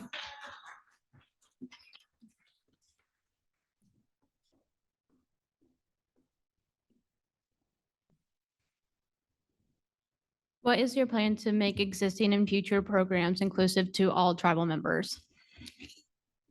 Well, I would say not having a high turnover rate with management and administration, because if we have strong policy, we have strong strategic plans, and we have staff that believe in staff and tribal citizens that believe in that vision, and we have these positions filled and continually can, bill and collect the revenue of the services that we do provide to be able to expand those. Thank you. Thank you. Rochelle Hall. What is your plan to make existing and future programs inclusive to all tribal members? We all being able to sit at the table and being able to vote and to be there. It's a lot of responsibility. Everyone also needs to be able to, everyone at the table also needs to be able to listen to not only tribal members, but also staff and what staff needs, because the staff are what are helping our tribal members. So it's everybody working together, and we just need to build that strong foundation. The only way to build those strong foundations is to start with the policies, procedures, bylaws. Those things need to be finalized, rock solid, and then, build from the foundation up. And those are where we have already been starting, and I've already actually been participating in those policies, and I'm on the policy committee and helping with those. It's one of my big passions and a big push to be a part of that. Thank you. Thank you. Ginger McCormick.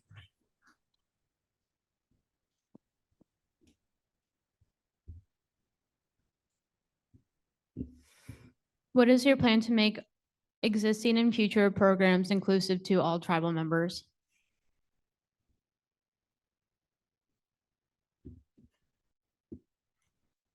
I think all programs should be ran by staff that are native hired again. And I say native hired, but I really mean tribal citizen hired. We have the most amazing tribal citizens. That's probably a good start for foundation. What was the second part? What is your plan to make existing and future programs inclusive to all tribal members? I think a lot of our programs are grant-based and there's a lot of restrictions on them. So even government programs, you either qualify or you don't, but you sit in a loophole. So essentially you make too much to not be on food stamps, but you don't make enough to go pay a mortgage on your house. And I feel like we're kind of using those same references for programs. When people apply for different programs, whether it's social services, housing, or anything, we shouldn't fall under someone else's salary rankings. It should be based off of just exactly what it is, a tribal citizens application. It should be open to everybody. All of our services should be open to everybody. Every single funding out there that was open should be opened for everyone to be able to apply for it. And nothing should be safe for anybody special. Just transparency, just like Charlie White said, let us see the budgets. Thanks, Jason. Thank you. Gloria Burns.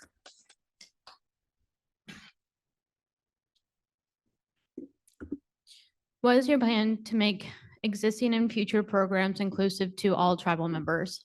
The only way to make all programs available to all tribal members, regardless of where they live, is to be economically self-sufficient.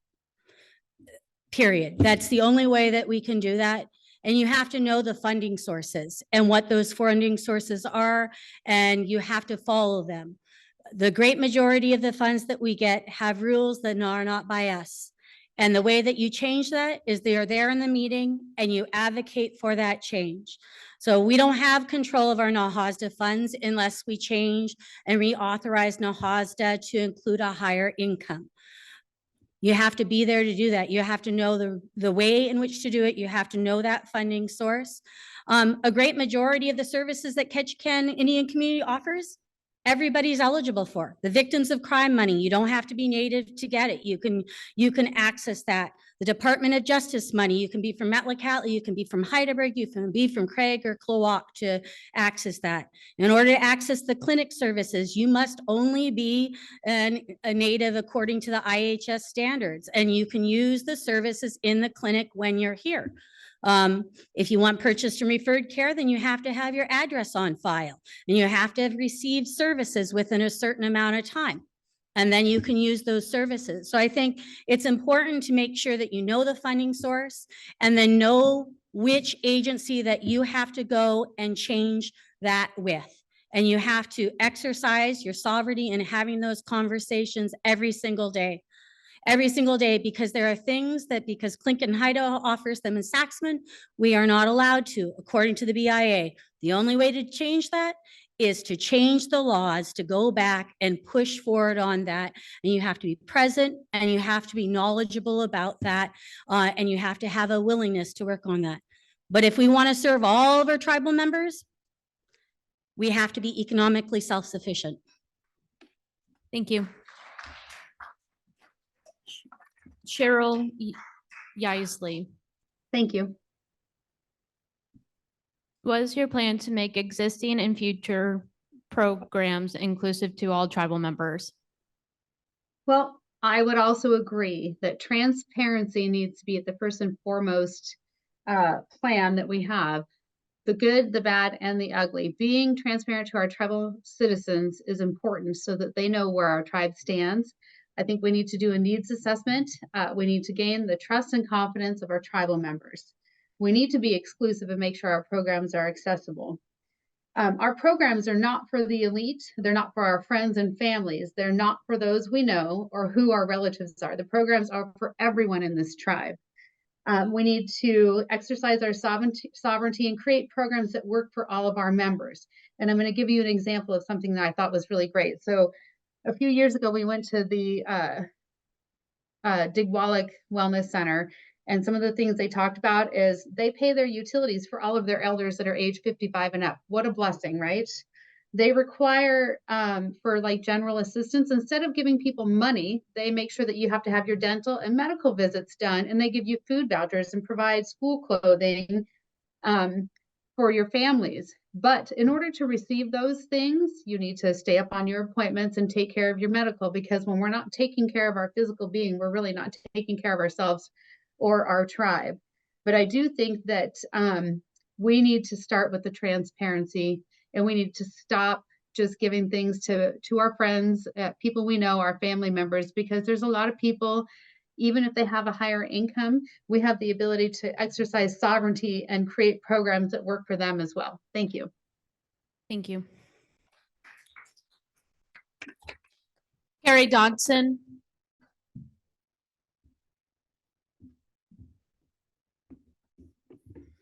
What is your plan to make existing and future programs inclusive to all tribal members?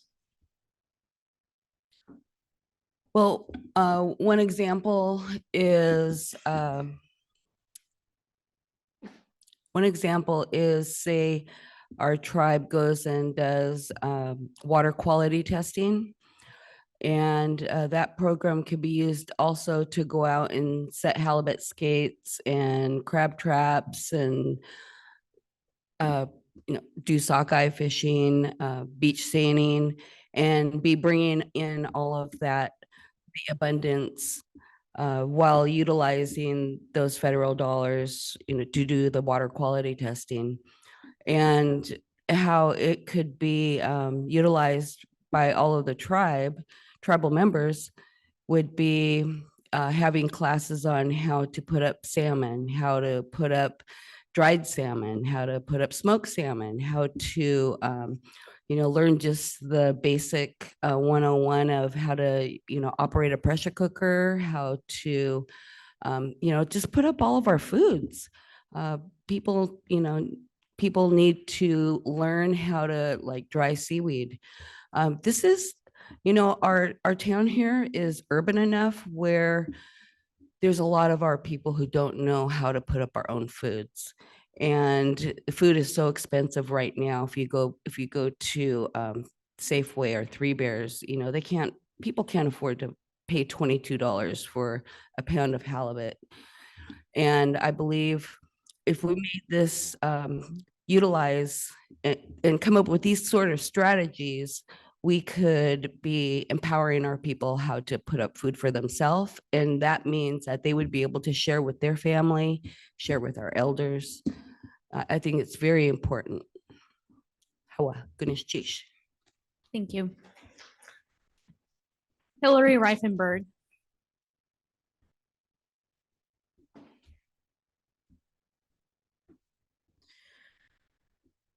What is your plan to make existing and future programs inclusive to all tribal members?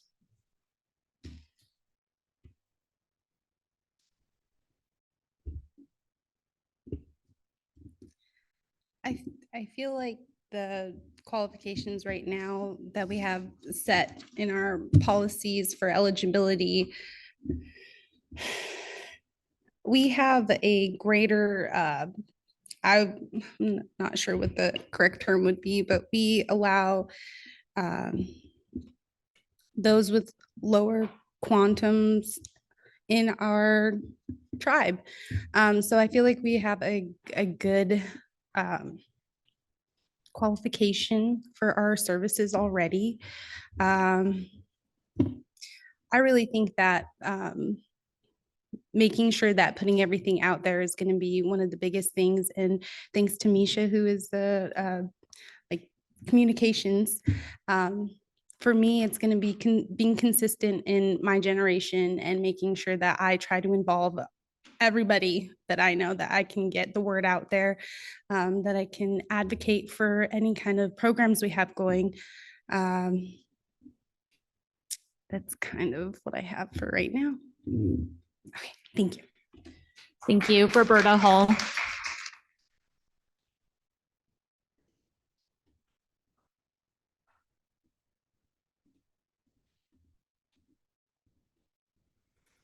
What is your plan to make existing and future programs inclusive to all tribal members?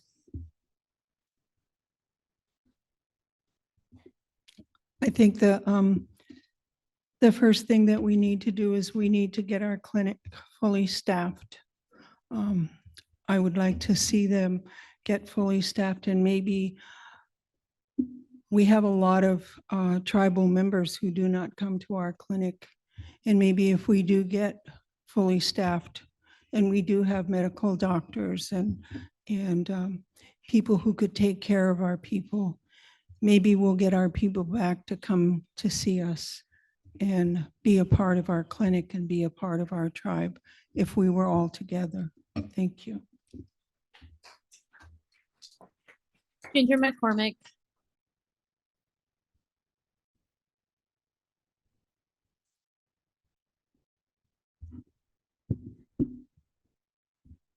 What is your plan to make existing and future programs inclusive to all tribal members?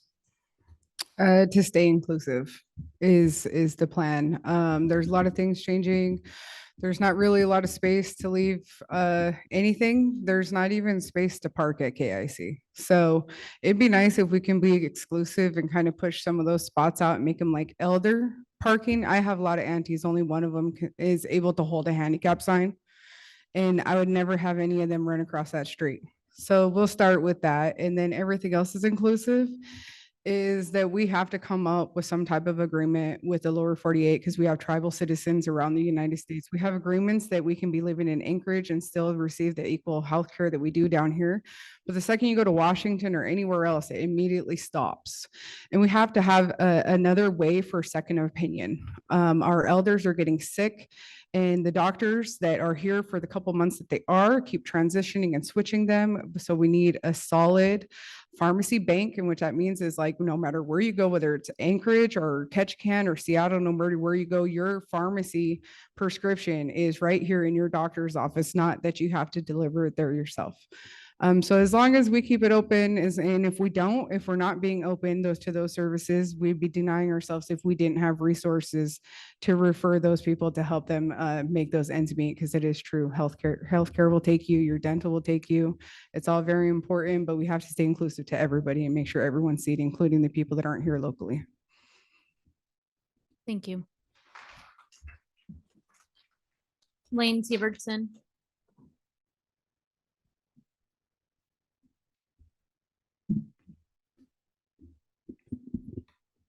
What is your plan to make existing and future programs inclusive to all tribal members? I think staffing is a big issue. I definitely feel like we need more physicians, we need more caregivers. I also feel like there should be more support for purchase and referred care and case management for patients that are part of our at-risk population who aren't getting into the clinic enough, that they need help reaching those services. Thank you. Thank you. Caroline Lucky.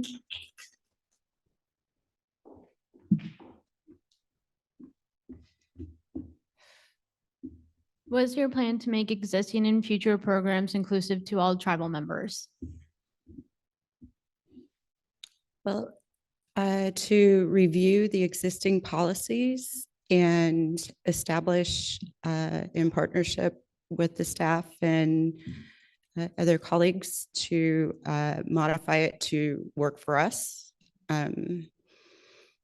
Getting more people involved, what I think about is I have lots of conversations with people in our community, and one of them is I hate establishing care over and over.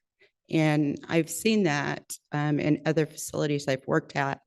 And sometimes you need to have the staff that aren't the physicians, and that's mostly your nurses and your receptionists and other people, to be consistent, because they can help communicate for you. But review the policies, make sure that they're outreach to everybody. If the policy addresses situations as leaving people out, figure out how to include them. That's all I can think of. Thank you. Thank you. Charles White.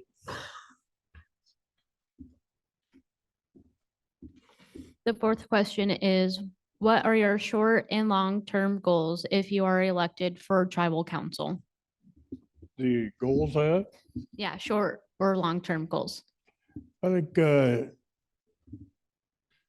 a lot of goals that need to be accomplished, obviously, but one of them I think that is absolutely necessary and our community sees it is we need to have that healing center.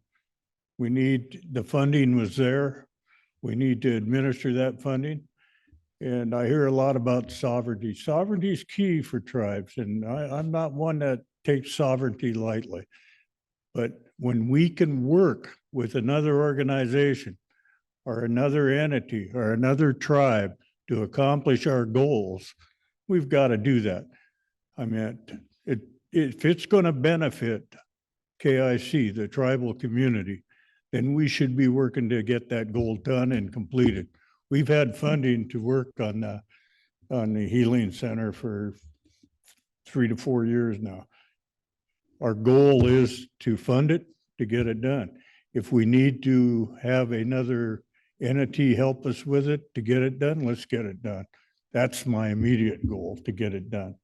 We want to move forward. We want to save lives, and it's important. So that would be my immediate goal. Thank you. Thank you. Cheryl Simons.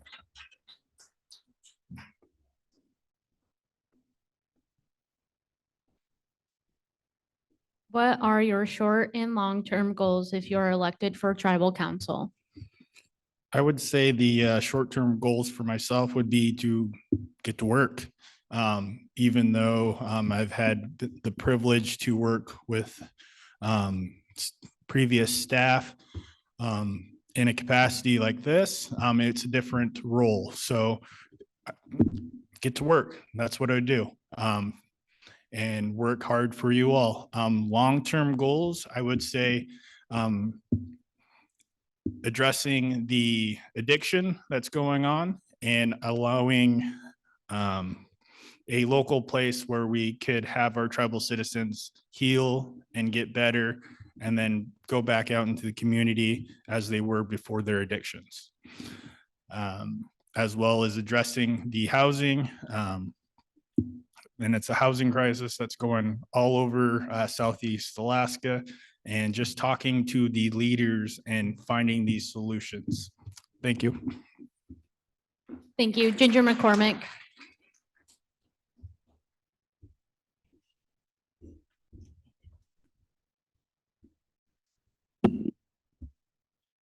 What are your short and long-term goals if elected for tribal council? My immediate short-term goal is to have our language warriors fully funded in whatever their goal is. If it's the Heritage Center, the language department, their own building, they need to be 100% fully funded. And that's where it starts at, is, you know, sticking to your roots, those traditional values. And it starts with the language and identifying plants and animals, everything. And the only way you can bring that in and fully funded is if we go in partnership with Muckleshoe, who's already has their tobacco, and they want to come up here and teach us how to grow it.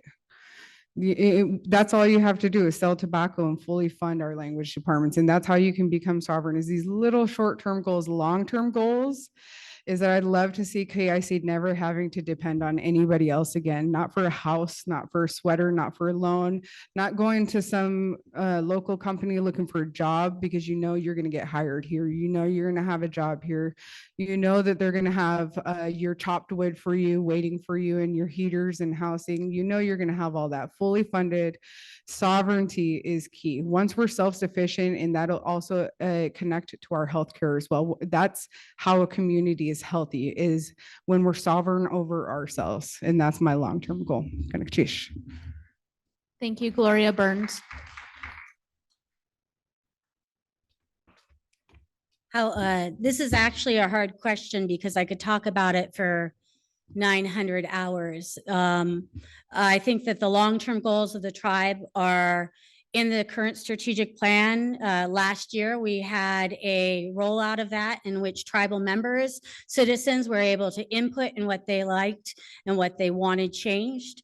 And so I think following through with the goals that were set out by leaders before us with the input of our tribal citizens to make sure to actualize on those things. And those are important. Those are the healing center that has been delegated with that $10 million to the Tribal Business Corporation, who is fully in charge of it.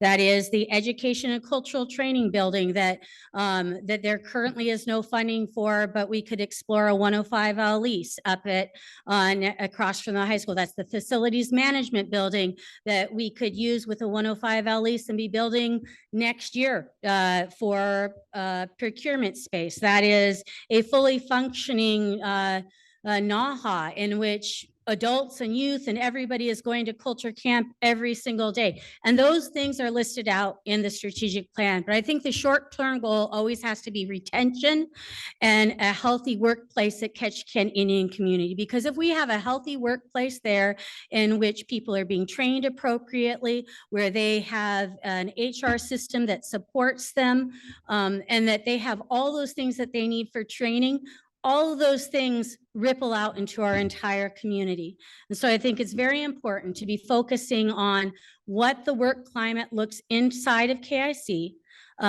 And that's something that everybody says every year because we have extreme turnover. Currently, we have an HR system that really is not fully taken care of right now. We have a finance department that is short and not fully taken care of now. So we have all these major places that need this support. We have a lack of doctors and nurses. And so, you know, we have to staff up and train up and keep our people here. Thank you. Carrie Dodson.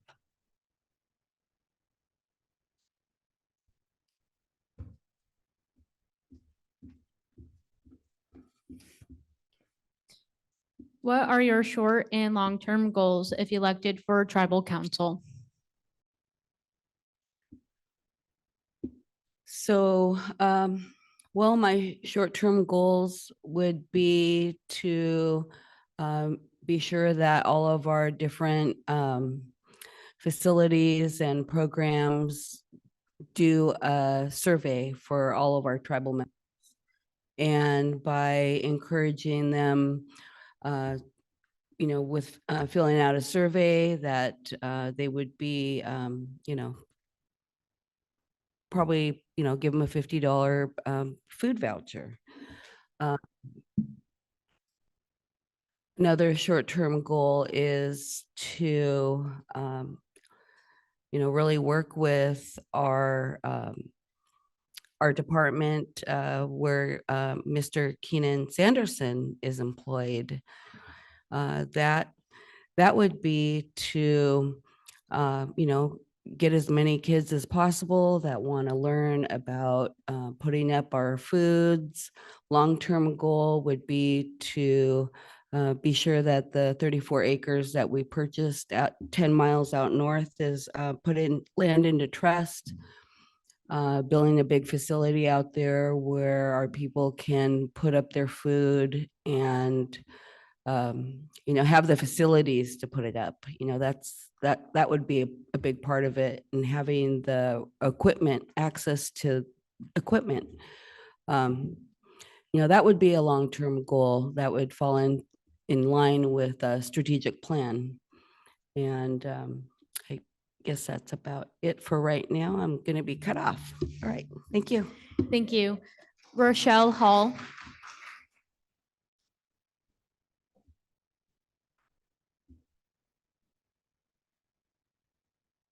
Yes. What are your short and long-term goals if elected for tribal council? Short term, I would have to say short term would be to start building that foundation. Like I said, start getting the departments fully staffed, policies, procedures, getting all of those things completed. Once those are all in place, then we could start finishing and completing all of our other larger goals. I don't see any of our larger, bigger dreams coming to life without that. We can't build a building without the foundation. So having a tight staff, having a group together to help us make those come true is what we'll need. So getting that short-term goal together first will then get our long-term, our strategic plans to come true, become a reality. And that would be my largest and biggest things. And I do attend all of the meetings. And so that would also be my long-term goal, is still to continue to attend all the meetings, including tribal council and health board, which is what I do at this time right now. Thank you. Thank you. Cheryl Yaisley, what are your short and long-term goals if elected for tribal council? I think that my short-term goal would be the stabilization of our administrative staff. In the past 5 years, we've had approximately 8 or 9 health administrators. That would be interim and or regular. Approximately 5 tribal administrators. Approximately 7 CFOs. Approximately 8 HR directors. And these are a mixture of interim and permanent hires.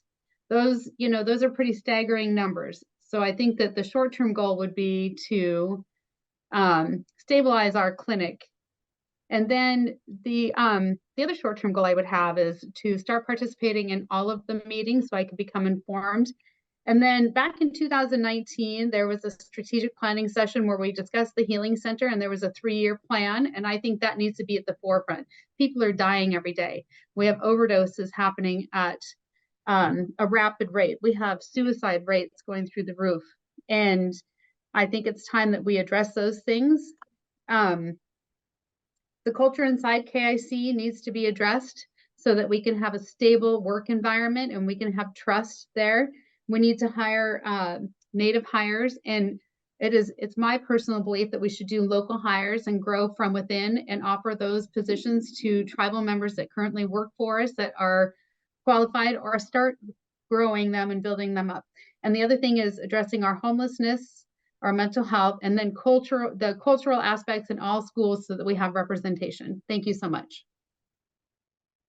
Thank you, Hillary Reifenberg.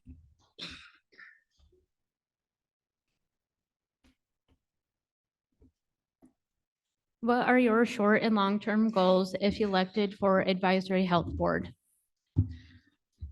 There's a few short-term that I'd really like to see. For right now, it would be where we're at with the Dolly Jensen. I know that the tribal council had taken that over. And then short-term goals. Oh, I just had it. I think I'm nervous. But long-term would be being able to see the healing center and be there with that ribbon cut, being able to see our members, see the hard work that the council and members have put into this idea to bring it to life. And being able to, so short term would be being consistent with the staff, kind of seeing where everything is. As Cheryl had mentioned, as my 6.5 years, I had seen several health administrators, and we went from health administrators to health director, and then back to administrator. So we got to have some consistency within the organization to put up the front. Yeah, so that's what I would like to see happen. Thank you. Thank you. Roberta Hall.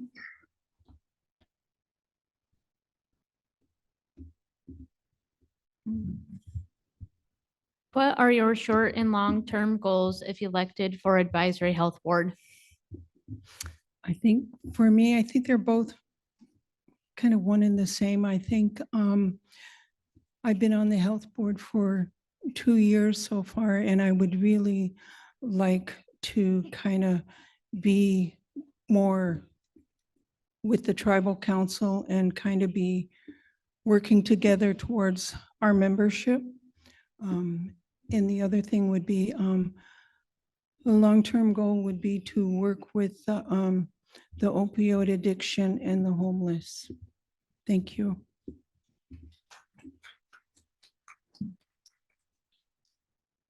Ginger McCormick.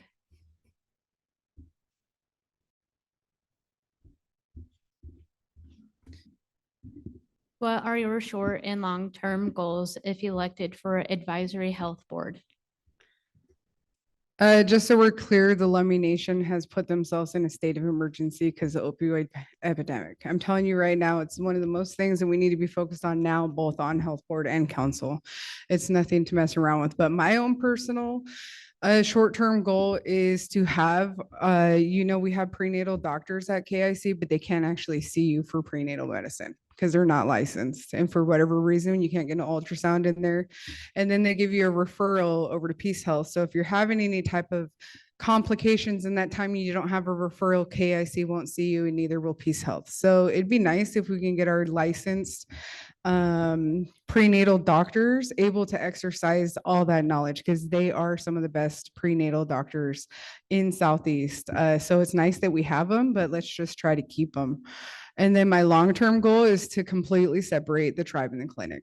I think it's crazy that there's stuff that can be overseen by tribal council in my healthcare.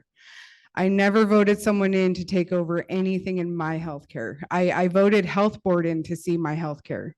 They need to be completely separate. Once we get that sovereignty and income though, is when we can truly do that.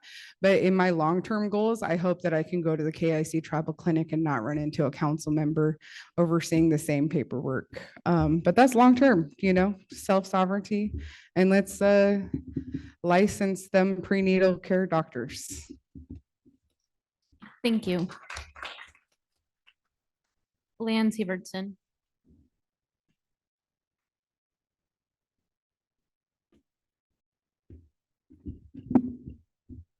What are your short and long-term goals if elected for advisory health board? My short-term goal would be to find out what the challenges are for recruiting physicians, caregivers, nurses, medical assistants, and then using that knowledge to retain them. So my long-term goal would be to keep those people that we can recruit. That's really my goals. Thank you. Thank you. Caroline Lucky.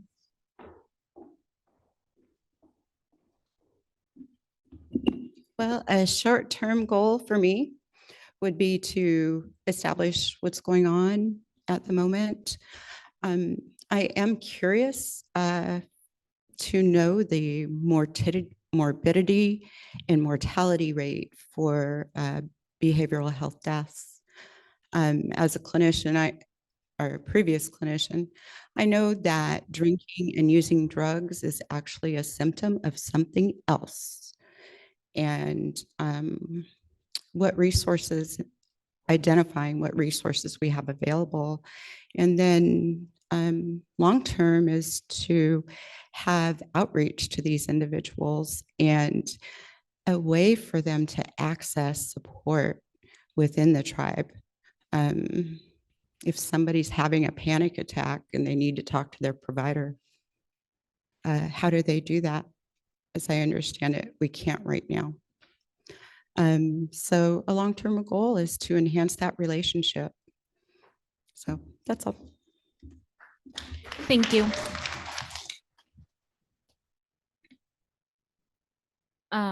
That was the last question. I would like to thank all of you for answering them. I'm gonna draw 2 more names for the gift card, and then we'll let the candidates go to their table and you can go to them personally and ask them your own questions.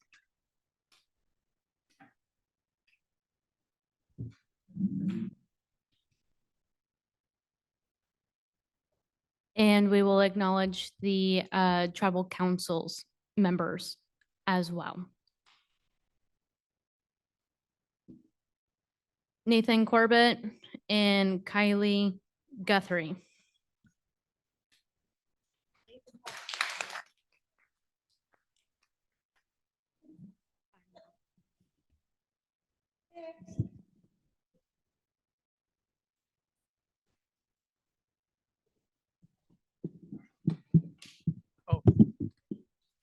Yeah, I just wanted to acknowledge the tribal council members that are here present also, if they could stand.